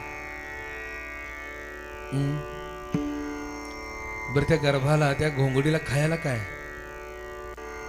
आईची लघवी विष्ठा घाण नाही का, मांस रक्त नाका तोंडात, बाकी काय नाही. एवढी दुर्गंधी ते उकडत असते 9 महिने 9 दिवस. ते काय खुर्चीत बसले आलिशान वटवागडासारखं उलट टांगून घेतले. बरोबर का चुकीचं आहे? एवढी दुरावस्था, एवढी वाईट अवस्था आहे. हा देह नाशिवंत मलमूत्राचा बांधा, वरी चर्म घातले गा नशीब, वर्ण चमड लावले. आत काय आहे? कृमिकीटकाचा सांधा, रवरवती दुर्गंधी अमंगळ हिचा बांधा, स्मरतो हरिहरा शरण जाई गोविंदा, परियसी मदालसा. मदालसाला बोध केलेला आहे. काय? हा देह नाशवंत मलमूत्राचा बांधा. ही घोंगडी कशी आहे? मलमूत्राच्या बांध्यानं दुर्गंधी नटलेली आहे. त्याच्याही पुढे जाऊन समर्थ रामदास स्वामींनी ही घोंगडी कुठल्या रसायनानं तयार झाली हे सांगितलेलं आहे. 9 मासाचा विटाळ, त्याचा आळोनी झाला गाळ, त्यामध्ये जन्मला हा चांडाळ मनुष्य देह. किती महिन्याची विटाळाचा आहे? 9 महिन्याच्या विटाळाचा आहे. नासक्या कुचक्या टाकाऊ रक्तापासून हे तयार झाले नाही का. रजस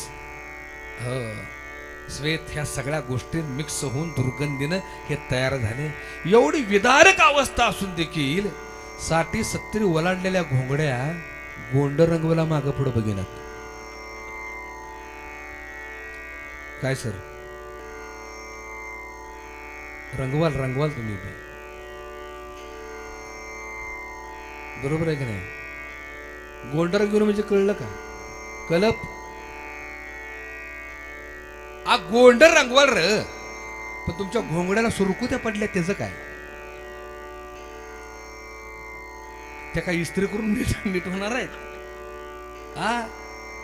मौल्यांनो, स्वयंपाक घरात कडधान्य कमी आहेत, पण बाथरूम मध्ये सौंदर्य प्रसाधनांचा ढीग लागलाय का नाही? खरं सांगा. कशासाठी? फक्त हे घोंगड रंगवायला. घोंगड तात्पुरती लपाथपी करून चालेल, पण ज्यावेळेला यातनं या घोंगडीतनं तो परमात्मा निघून जातो ना, त्यावेळेला या घोंगडीची वाईट अवस्था होत असते. लईत लई 2 तास यातनं निघून गेला की फार फार तर 2 तास. तिसऱ्या तासाला उचला. का उचला? ह्या घोंगडीतनं दुर्गंधी बाहेर पडायला लागते. किती रंगवाल? जरूर रंगवावं, वादच नाही, पण त्यात रंगवण्या पाठीमाग आपला आत्मरंग बी लक्षात आणावा, कारण तो महत्वाचा आहे. आलं का लक्षात?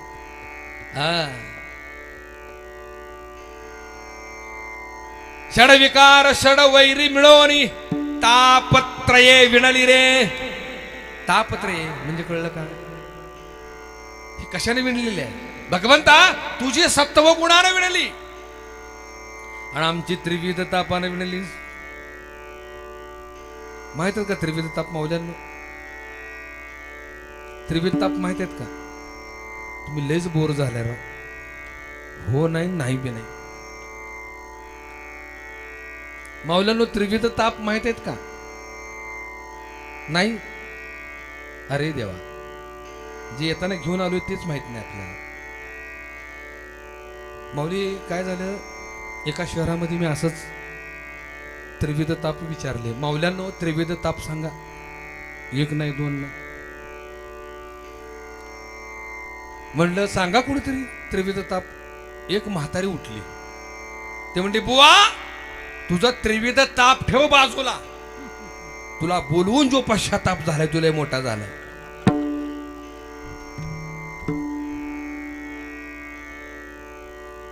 जरा हसवावच, सासू सुनेच्या गोष्टी सांगाव्या, सासरा जावायचं विनोद सांगावं, व्हॉट्सअपचं जोक सांगावे. काय लावलेस आल्यापासून गोंगड गोंगड गोंगड बंद करते. खरं का खोटं आहे? तुम्ही तुमच्या चेहऱ्यावर 12 का वाजत माहिती आहे का? कीर्तन सासू सुनची येईना. खरं का खोटं आहे? सासऱ्या जावयाच्या गप्पा टप्पा नसल्यामुळं बेवड्याच्या गोष्टी, बघा बेवड्याच्या गोष्टी आल्या म्हटलं की रंग आला. बघा आमच्या आयुष्यामध्ये दररोज जे उपभोगतोय, दररोज जे अनुभवतोय ते कीर्तनात सांगायची काय गरज आहे का? संपली ज्ञानेश्वरी, संपली गाथा, संपला भागवत, अभंग गाथा संपली. म्हणून आम्ही व्हॉट्सअपचे जोक कीर्तनात आणायला लागलो. याच्यासाठी लिहिलं का संतांनी सगळं साहित्य? एकच गोष्ट जाता जाता सांगतो बाबांना, कीर्तन हे उद्धाराचं माध्यम आहे ना की मनोरंजनाचं. आम्ही जर त्याच्याकडे मनोरंजन बघायला लागलो ना आणि कीर्तनकाराकडून हसण्याची अपेक्षा जर ठेवून कीर्तन ऐकायला आलो असलो तर आपल्या आयुष्याचा हास्य झाल्याशिवाय राहणार नाही. म्हणून थोडंसं सावध. मला वाटतं पाठीमागे मी बोललो होतो. एवढंच नव्हे, एवढा समाज आहे, लक्षात आला का? ह्या सगळ्या समाजाचे 2-2 तास आम्ही जर वाया घालवले तर कसलं पापाला धने होत आम्ही. तुम्ही भाबडा समाज आहे, लक्षात ठेवा. तुम्ही कीर्तन ऐकायला आलेला असता, जोक आणि विनोद ऐकायला आलेला नसता. तुम्ही कीर्तन ऐकायला नसता. तुम्ही श्रद्धेनं, भक्तीपोटी, भगवंताच्या प्रेमापोटी तुम्ही कीर्तनाला आलात, तमाशाला नाही आलात. बरोबर आहे की नाही? तुमची श्रद्धा तुमच्या ठिकाणी ठीक आहे, तुमचा भाव तुमच्या ठिकाणी ठीक आहे, पण त्या श्रद्धेचा आणि त्या भावाचा आणि त्या भक्तीचा आम्ही जर गैरफायदा घेऊन विनोद सांगायला लागलो पुढच्या वर्षी तारीख मिळावी म्हणून, तर आमच्यासारखा महापातकी कोणी नाही. लक्षात ठेवा. अरे म्हणून थोडस किमान एवढं तरी व्यासपीठ गडानं वाचवा. हे तुमच्या हातात आहे. बस हे तुमच्या हातात आहे. कीर्तनाची कॉमेडी करायची का काय करायचं असो. त्रिविध ताप ही घोंगडी विणली कशानं? त्रिविध तापानं. आता त्रिविध ताप कोणकोणते आहेत? अधिदैविक, आदिभौतिक, आध्यात्मिक. बाळा बस खाली. ए बाळा बस खाली. बस मांडी घालून बस.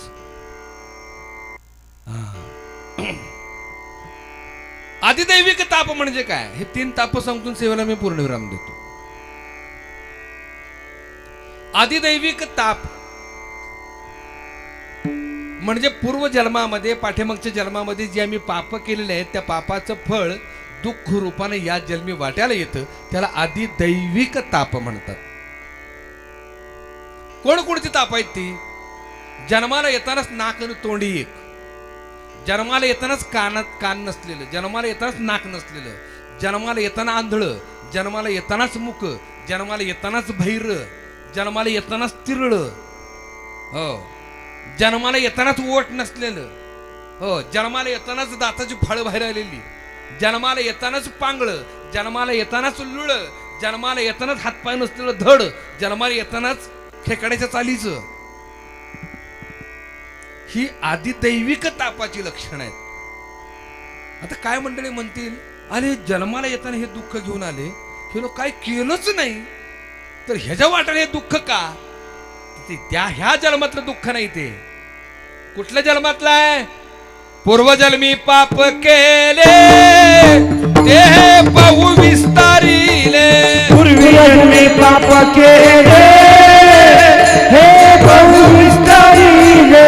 विषय सुख नाशिवंता सेविता तिमिरा कोंदाले. विषय सुख नाशिवंता सेविता तिमिरा कोंदाले. 84 लक्ष योनी हिंडता दुःख भोगिले. 84 लक्ष योनी हिंडता भोगिले. ज्ञानदृष्टी हरपाली दोन्ही नेत्र आंधळे. ज्ञानदृष्टी हरपाली दोन्ही नेत्र आंधळे. सर्वदा गोसदैवाचा देवा परोपकारी. आंधळ्या दृष्टी देतो त्याचे नाव मी उच्चारी.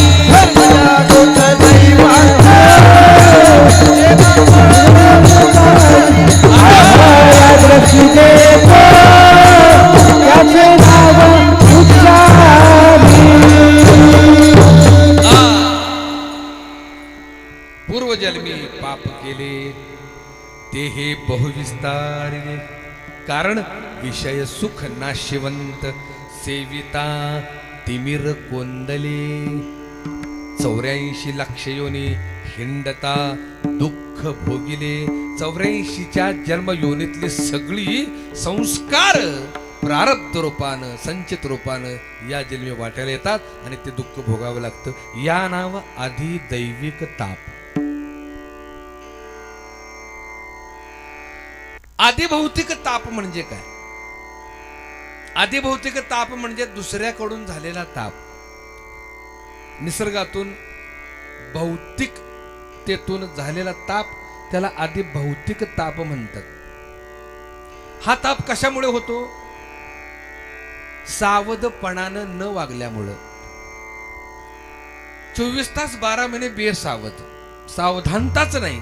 त्यामुळं आदिभौतिक तापाला सामोरं जावं लागतं आणि त्याचं दुःख भोगावं लागतं. कोणते आदिभौतिक ताप? कड्यावरून पडून मरणं, भिंत ढासळून मरणं, श्वाक लागून मरणं, वीज पडून मरणं, वादळात अडकून मरणं, पाण्यात बुडून मरणं, नदीत बुडून मरणं, समुद्रात बुडून मरणं, सर्पदंश, विंचूदंश, श्वापदाच्या हातून मारलं जाणं, ॲक्सिडेंट होणं, भूकंपात मरणं, ही सगळी जी आहे ती कशाची लक्षणं आहे? ती मोठ्यानं बोला, मोठ्यानं. आदिभौतिक तापामुळं हे सगळं भोगावं लागतं. का? सावधानता नाही. एक छोटासा दृष्टांत देतो. दैनंदिन जीवनामध्ये आम्ही कर्म करत असतो, पण तेच जर कर्म सावधपणानं केलं तर निश्चितपणानं त्या भौतिक तापापासून तुम्ही आम्ही वाचलो म्हणून समजा. लक्षात आलं का? संत महात्म्याने तुम्हा मला उठा जागे व्हारे आता म्हटले. आम्ही का झोपलोय? झोपलोय का आम्ही? मग का उठा म्हणतायत? ते उठा जागे व्हा का म्हणतायत? कारण आम्हाला जर परमात्मा हवा असेल, परमात्मा म्हणजे शंख चक्र गदा पद्म घेऊन येणार नाही, ते बाजूला ठेवा. ज्याला ज्याला वाटते ना देव शंख चक्र गदा पद्म घेऊन येईल, हो, त्याचा रस्ता चुकलेला आहे. आणि देव परमार्थ हा देव भेटीसाठी करूच नका. लाखानं वाऱ्या करा, लाखानं देणग्या द्या, लाखानं जेवणावळी घाला, पण तो भेटणार नाही. का? तो भेटत नाही. परमार्थ हा देव भेटण्यासाठी नाही, तर परमार्थ हा देव होण्यासाठी आहे. आम्ही देव भेटावा म्हणून प्रयत्न करतोय, पण बाप जन्मात भेटणार नाही. हो, आणि चुकून जर कुणाला भेटला असेल तर त्यानं माझी गाठ भेट घालून द्यावी. नाही भेटणार.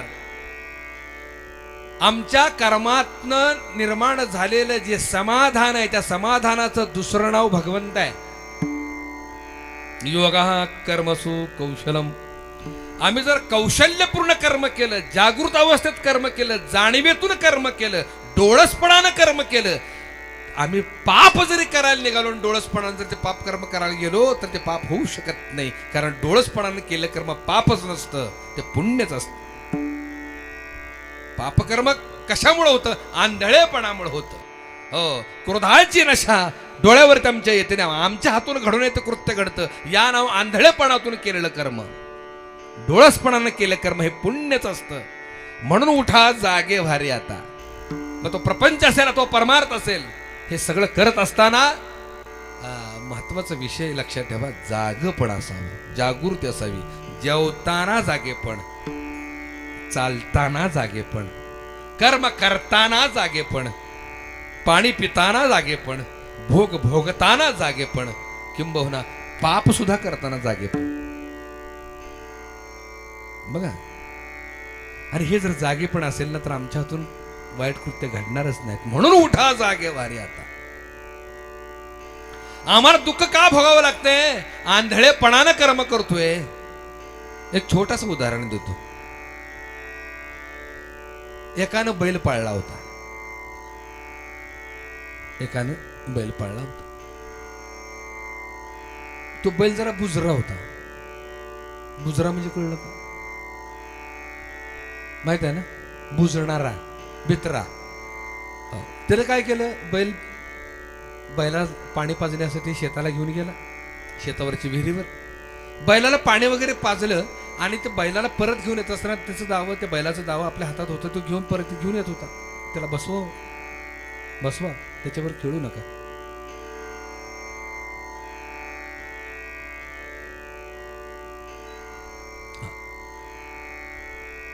बैलाला पाणी पाजून माघारी येत असताना त्याचा एक जुना मित्र भेटला, शिरपा.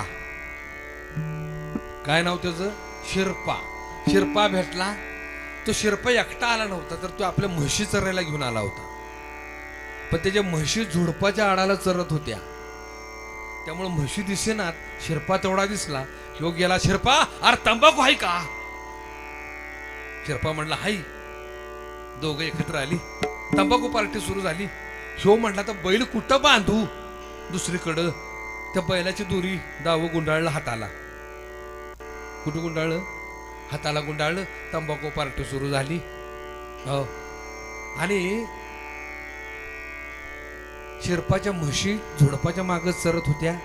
त्यातली एक म्हस हॉक करून बाहेर आली. झुडपाच्या बाहेर जशी म्हस हॉक करून आली तसा ह्याचा बैल उताळला. उधळलं म्हणजे कळलं का? पळाला. त्यानं बांधला होता कुठं? ह्याला घेऊन गेला. हो, नांगरटीतनं, नळवाटातनं, हो, काठ्या कुट्यातनं, झुडपातनं, मुरमातनं, खडकातनं, दगडातनं, इंचानं फाडत नेला. हेच जर माहित असतं आपला बैल बुजरा आहे, दुसरीकडे कुठेतरी बांधूया, हा प्रसंग आला असता का? बैल बुजरा हे माहीत असून देखील हाताला दोरी बांधली, त्यामुळे भोग भोगावे लागले. एक छोटस उदाहरण. आमच्या प्रपंचातही तसंच आहे. प्रत्येक गोष्ट जागृतीने जर केली तुम्ही आम्ही, तर त्यातनं दुःख मिळणार नाही. हा झाला आधी भौतिक ताप, आणि तिसरा आहे तो आध्यात्मिक ताप. आध्यात्मिक ताप म्हणजे काय? आतून झालेले ताप. बाहेरून जे होतात त्याला आधी भौतिक म्हणतात, आतून होतात त्याला आध्यात्मिक ताप म्हणतात. म्हणजे आतले आजार कोणकोणते येते आणि कशामुळे होतात हे पहिल्यांदा समजून घ्या. आध्यात्मिक तापाला मुख्य कारण आहे ही चाडगी जीभ. माझं बोलणं कळते का? आध्यात्मिक तापाला मुख्य कारण कोण आहे? ही चाडगी जीभ. तिला जर ताळ्यात ठेवली तर कुठलाच आजार होणार नाही. हिनं जर ताळा सोडला, कोणकोणते ताप आहे तो आध्यात्मिक ताप? हागवण, ढंडाळी, वांती, उलटी, पित्त, गजकरण, नायटा, अल्सर, वारफोड, उकऱ्या, मांजऱ्या, खोपऱ्या, खरूज, गजकरण, काय काय सांगू, माहित आहेत ना सगळी. हे मी माझ्या पदरचं सांगत नाही. दासबोधामध्ये त्रिविध ताप लक्षण सांगितलेलं आहे. मी लय कमी सांगितलेत आजार, लय आहेत नाही का. मुतखडा, मुतखडा माहित आहे का तुम्हाला? माहित आहे, लय बेकार. ते रस्ता बघत नाही, घर बघत नाही, दार बघत नाही, हुंबरा बघत नाही, बाजार बघत नाही, इष्टी बघत नाही, गाडी बघत नाही, काय बघत नाही, गडाबडा लोळायला होतं. ते कुठं बी लोळायला होतं. इतकं ते डेंजर आहे. माऊल्यांनो, प्रसूतीच्या वेदना परवडल्या, पण त्या खड्याच्या वेदना लय वाईट. प्रसूतीच्या वेदना तुम्ही कळा सहन तरी कराल का? पोटी पुत्र संतान जन्माला येणार आहे, त्याचा आनंद तरी असतो. खडा जन्माला घालून कुठला आनंद मिळायचा?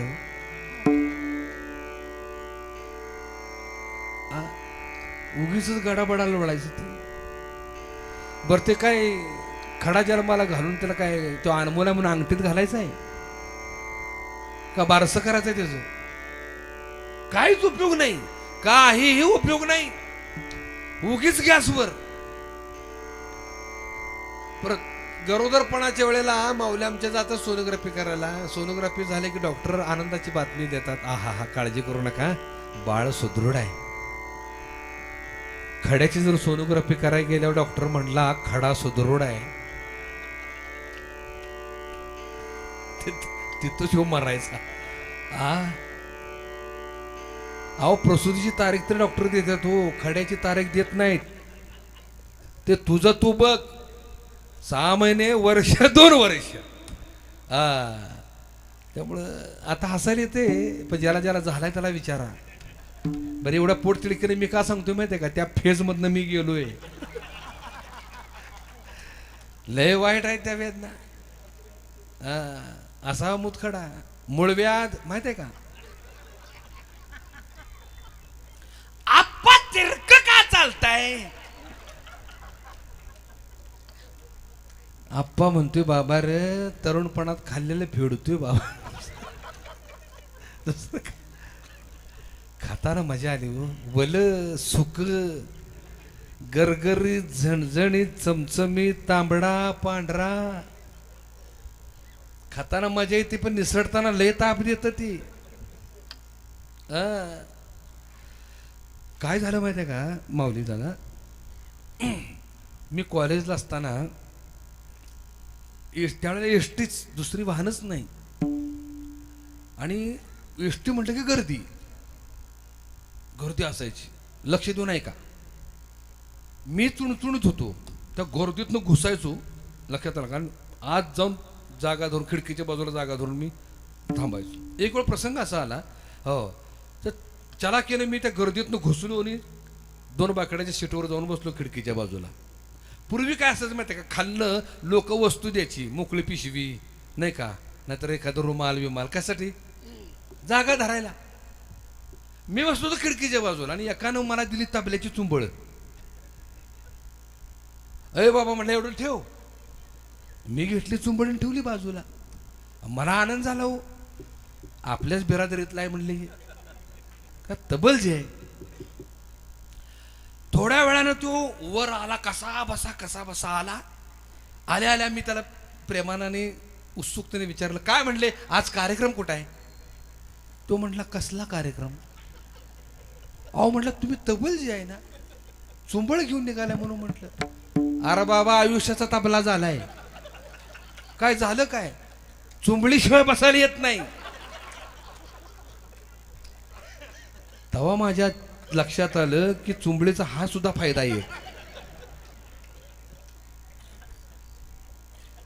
हसताय हो नये म्हणून काळजी घ्या. ह्या चाडक्या जीबीवर नियंत्रण ठेवा. तरुणपणात खाल हो, पण म्हातारपणात निसटताना नको वाटतो जीव. भूमिका समजून घ्या. हे ताप आहेत, अधिदैविक, अधिभौतिक आणि आध्यात्मिक ही ताप आहेत, लक्षात ठेवा. कानोबा तुझी घोंगडी चांगली आम्हासी का दिली वांगुली रे. त्रिविध तापाने विणलेली ही शरीर, ही घोंगडी जर्जर दुःखानं पिडलेले आहे. कानोबा तुझी घोंगडी चांगली आम्हासी का दिली वांगुली रे. तिसऱ्या चरणामध्ये ज्ञानोबा तुमचं आमचं सांत्वन करतात. काळजी करू नका, घाबरू नका, भिवू नका. रामाला सुद्धा ही घोंगडी मिळाली, कृष्णाला ही घोंगडी मिळाली. ज्ञानोबा, तुकोबा, नाथराय, निळोबा राय ह्या सगळ्यांना ती सुद्धा घोंगडी मिळाली. पण त्यांच्या घोंगडीत राहण्याचा आणि आपल्या घोंगडीत राहण्याचा फरक काय. त्यांनी त्यांची घोंगडी त्यांना समर्पित केली भगवंताला आणि आम्ही घोंगडीला चिकटून बसलोय. मग काय करायला पाहिजे. या घोंगडीला न चिकटता ऋषीमुनी ध्याता म्हणजे त्याचं ध्यान केलं त्यांनी. मुख्य नाम गाता संदेह वृत्ती विरली रे. संशय संपला. बाप रखुमा देवीवर विठ्ठले चित्पदी वृत्ती मुरली रे. त्याच्या चिंतनानं काय झालं. या देहात असताना या देहातले दुःख भोगलेलं कळलंच नाही. का कळलं नाही. त्याच्या भजनानं या घोंगडीतल्या दुःखाची तीव्रता कमी होते आणि दुःख भोगून सुद्धा न भोगल्यासारखं वाटतं. हे टेक्निक ऋषीमुनी वापरलं. ऋषीमुनी ध्याता मुखे नाम गाता संदेह वृत्ती विरली रे. बाप रखुमा देवीवरू विठ्ठले चित्पदी वृत्ती मुरली रे. कानोबा तुझी घोंगडी चांगली आम्हासी का दिली वांगुली रे. हातानं टाळी, मुखाने भजन. विठोबा रखुमाई जय जय विठोबा रखुमाई जय जय विठोबा रखुमाई विठोबा रखुमाई विठोबा रखुमाई विठोबा रखुमाई विठोबा रखुमाई विठोबा रखुमाई विठोबा रखुमाई म्हणा विठोबा रखुमाई जय जय विठोबा रखुमाई विठोबा रखुमाई जय जय विठोबा रखुमाई जय जय विठोबा रखुमाई जय जय विठोबा रखुमाई जय जय विठोबा रखुमाई जय जय विठोबा रखुमाई जय जय विठोबा रखुमाई जय जय विठोबा रखुमाई विठोबा रखुमाई जय जय विठोबा रखुमाई जय जय विठोबा रखुमाई विठोबा रखुमाई विठोबा रखुमाई जय जय विठोबा रखुमाई जय जय विठोबा रखुमाई ठोपा रखो माई रखो माई जय जय ठोपा रखो माई हरे जय जय ठोपा रखो माई हरे हरे हरे हरे जय ठोपा जय जय जय जय जय जय जय ठोपा रखो माई जय जय जय जय जय जय ठोपा रखो माई ठोपा रखो माई जय हरि श्री ज्ञानदेव तुकाराम ईश्वर महाराज की जय महाराज की जय महाराज की जय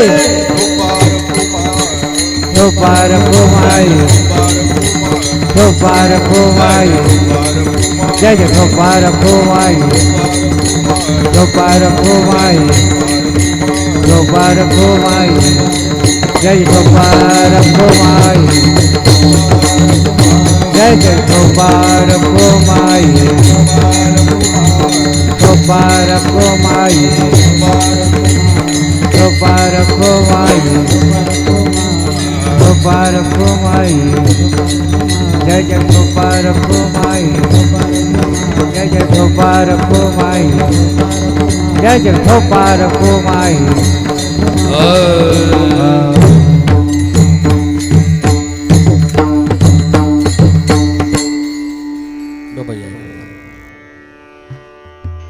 कानोबा तुझी घोंगडी चांगली आम्हाशी का दिली मांगुली रे. भावंडांनो, गेल्या वर्षी मी या ठिकाणी कीर्तनाला आलो होतो. पहिली वेळ होती ती. गेल्या वर्षी मी अभंग कोणता घेतला होता? घेतला होता अभंग घेतलाच नाही. आलोच नाही मी. ते म्हणतात मी आलो नाही. काय बोलायचं. गेल्या वर्षी मी आलो होतो.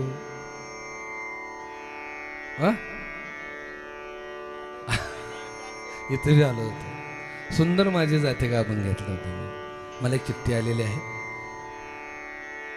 की सुंदर माझी जाती एक लाईन म्हणून सर्वांनी पाठीमागनं म्हणा. मी सेवेला पूर्ण करून सुंदर सुंदर माझे जाते गे फिरते बहुते गे. सुंदर माझे जाते गे फिरते बहुते गे.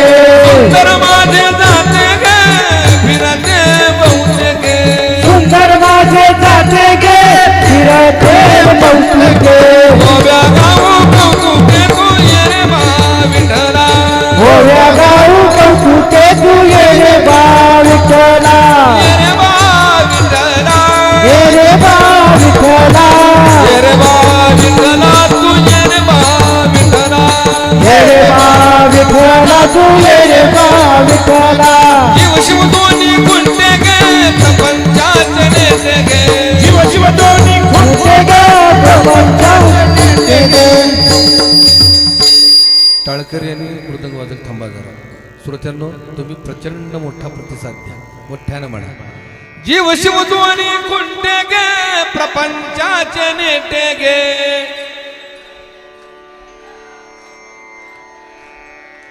लावणी पाची मोठे गे तू ये रे बा विठ्ठला.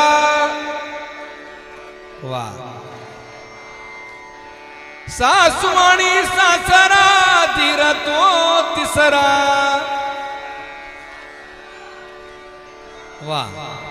ओव्या गाऊ प्रतारा तू ये रे बा विठ्ठला.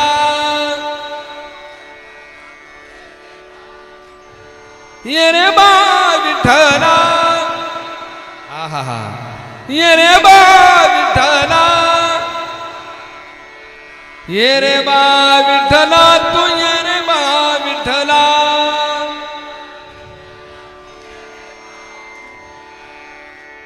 दीर्घायुष्य लाभो सगळ्यांना. खूप सुंदर म्हणा. खूप सुंदर. या अभंगाचा अर्थ गेल्या वर्षी मी सांगितलेला आहे. त्यामुळे आता काय सांगत बसत नाही. झालेली सेवा तुम्हासारख्या थोर संत मायबापांच्या चरणी अर्पण करतो. भगवंताची चरणी अर्पण करतो. आजचे आमचे जे आश्रयदाते आहेत, मोरे दादा कुठे आहेत? मोरे साहेब या इकडं, हात वरती करून दर्शन घ्या लोकांचं, म्हणजे लक्षात येईल. आजच्या आमच्या कीर्तनाचे आश्रयदाते आणि सौजन्य आमचे मोरे साहेब यांच्यासाठी एकदा जोरदार टाळे वाजवा.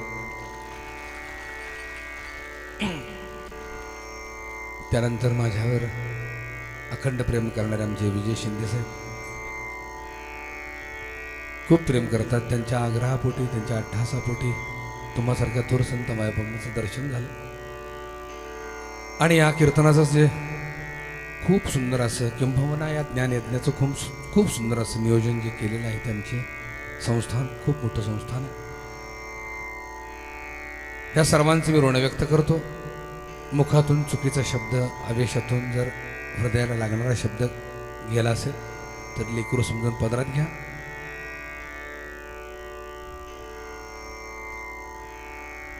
का स्वभाव जरी मायबापाचा, अपत्य जरी बोले बोबडे वाचा, अधिक अधिक तयाचा संतोष करी. या न्यायानं तुम्ही माझे मायबाप आहात, मी तुमचे लेकरू आहे. काय चूक झाली असेल तर पदरात घ्या, क्षमा करा. आणि जसं आत्तापर्यंत प्रेम करत आला तसंच अखंड प्रेम राहू द्या. रामकृष्ण हरीचा गजर जो आहे तो आज सगळ्या महाराष्ट्रावर, थांबा जरा मी सत्कार स्वीकारतो. पुंडलिक वरदा हरी विठ्ठल श्री ज्ञानदेव तुकाराम पंढरीनाथ भगवान की वासुदेव.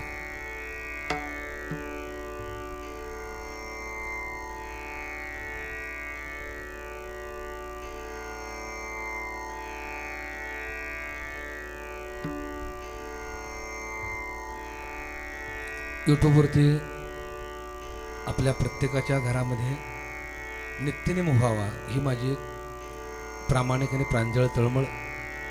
म्हणून मी वसंत गडकर ऑफिशियल या यूट्यूब चॅनलवरती, मला वाटतं घराघरात पोचलेलं आहे ते चॅनल, वादच नाही.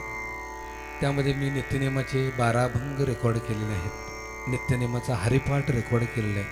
त्या हरिपाठाला जवळजवळ 80 लाख दर्शक दररोज तो हरिपाठ ऐकत असतात महाराष्ट्रात. 80 लाख पडते. त्यानंतर मी पूर्ण काकड आरती केलेली आहे. सकाळी सकाळी सुंदर अशा वातावरणामध्ये काकड आरती, नुसतं ऐकलं तरी काकड आरती होतो, काकड आरतीचा अर्थ कळतो.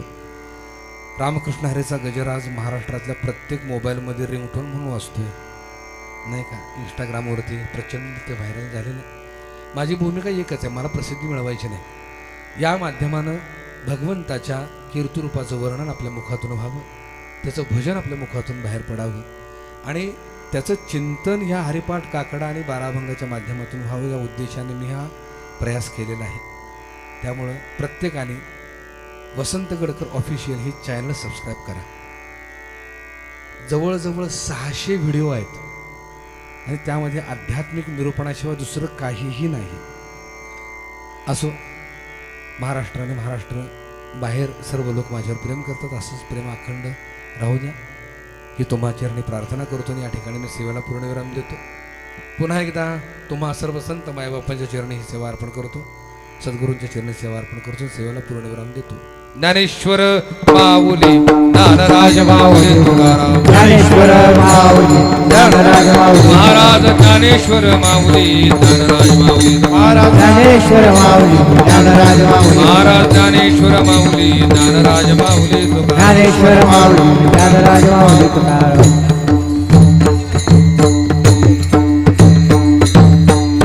कोणीही उठायचं नाही.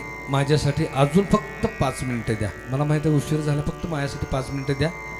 हो, कार्यकर्त्यांच्या हातात माईक आता गेलेला आहे. 5 मिनिटाचे सहकार्य करा. हलवाचे अति सुंदर आणि अनमोल असं सुंदर अशा वाणीतून संपूर्ण महाराष्ट्रभर कीर्तन सेवा करणारे तुम्हा आम्हा सर्वांचे गुरुवर्य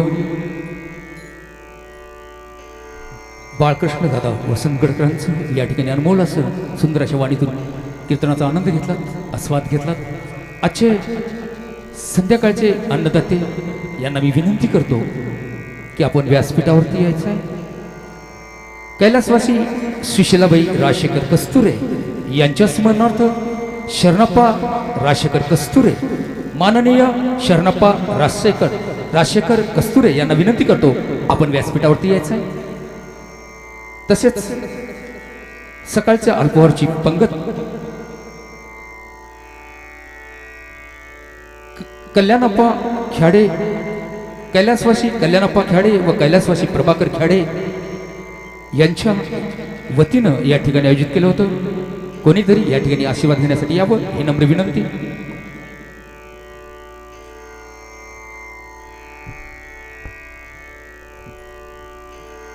अति सुंदर आणि मधुर वाणीतून आपण कीर्तनाचा या ठिकाणी आनंद घेतला.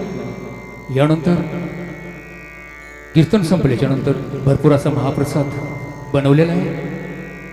सगळ्यांनी महाप्रसाद घ्यायचा आहे, पण एक सूचना आहे, पहिली पंगत फक्त महिलांची बसेल याची नोंद सर्वांनी घ्यायची आहे. नंतरच्या पंक्तीला पुरुष बसतील, जेणेकरून आज लेडीज जास्त आहेत. आपण सर्वांनी थोडंसं काळजी घ्यावं. लेडीजला पहिली पंगत या ठिकाणी बसेल, नंतर पुरुषांची बसेल ही नम्र विनंती आहे.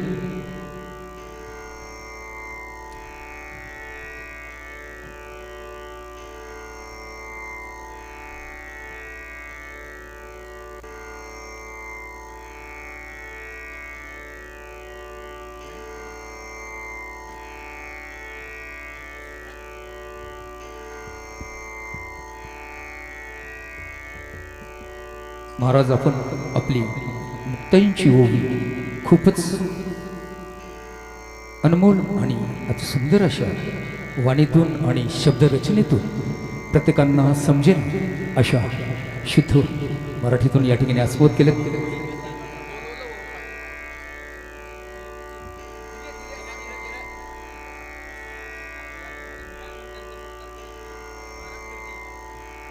कृपया या ठिकाणी आजचे देणगीदार सर्वांची ओळखीचे मोरे गुरुजींची चिरंजीव मनोजजी मोरे यांना मी विनंती करतो आपण व्यासपीठावर यायचं आहे आणि गुरुवर्यांकडून आशीर्वाद घ्यायचा आहे.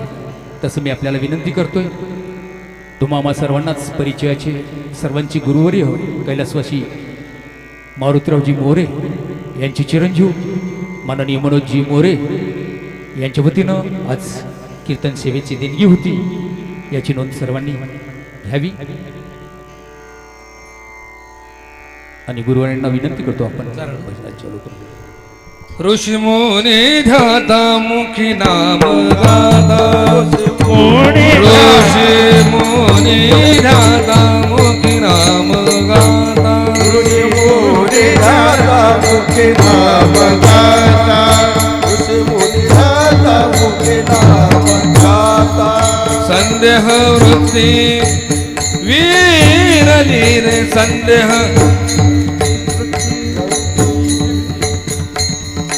पाप रखुमा देवी वरु विठ्ठले, पाप रखुमा देवी वरु विठ्ठले, पाप रखुमा देवी वरु विठ्ठले, बाप रखुमा देवी वरु विठ्ठले. चित्पदी वृत्ती मुरारी रे, चित्पदी वृत्ती मुरली रे, चित्पदी वृत्ती मुरली रे.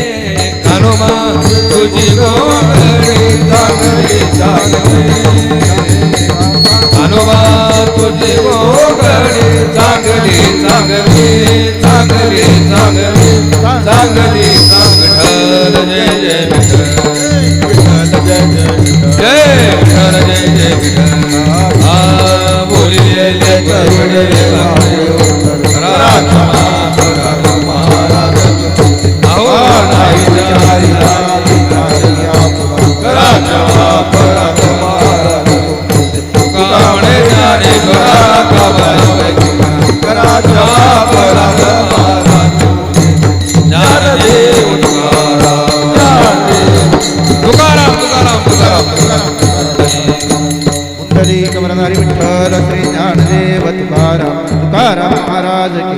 सद्गुरु दादा महाराज गोपीनाथ महाराज की जय श्री विठ्ठल कृपया विनंती आहे, पुरुषांनी कोणीच महाप्रसाद घ्यायला ह्या सुरुवातीच्या पंक्तीला बसायचं नाहीये. फक्त महिला बसतील. आपण थोडंसं साईडला जागा जिथे आहे तिथं थांबावं. दुसऱ्या पंक्तीला आपण बसायचं आहे.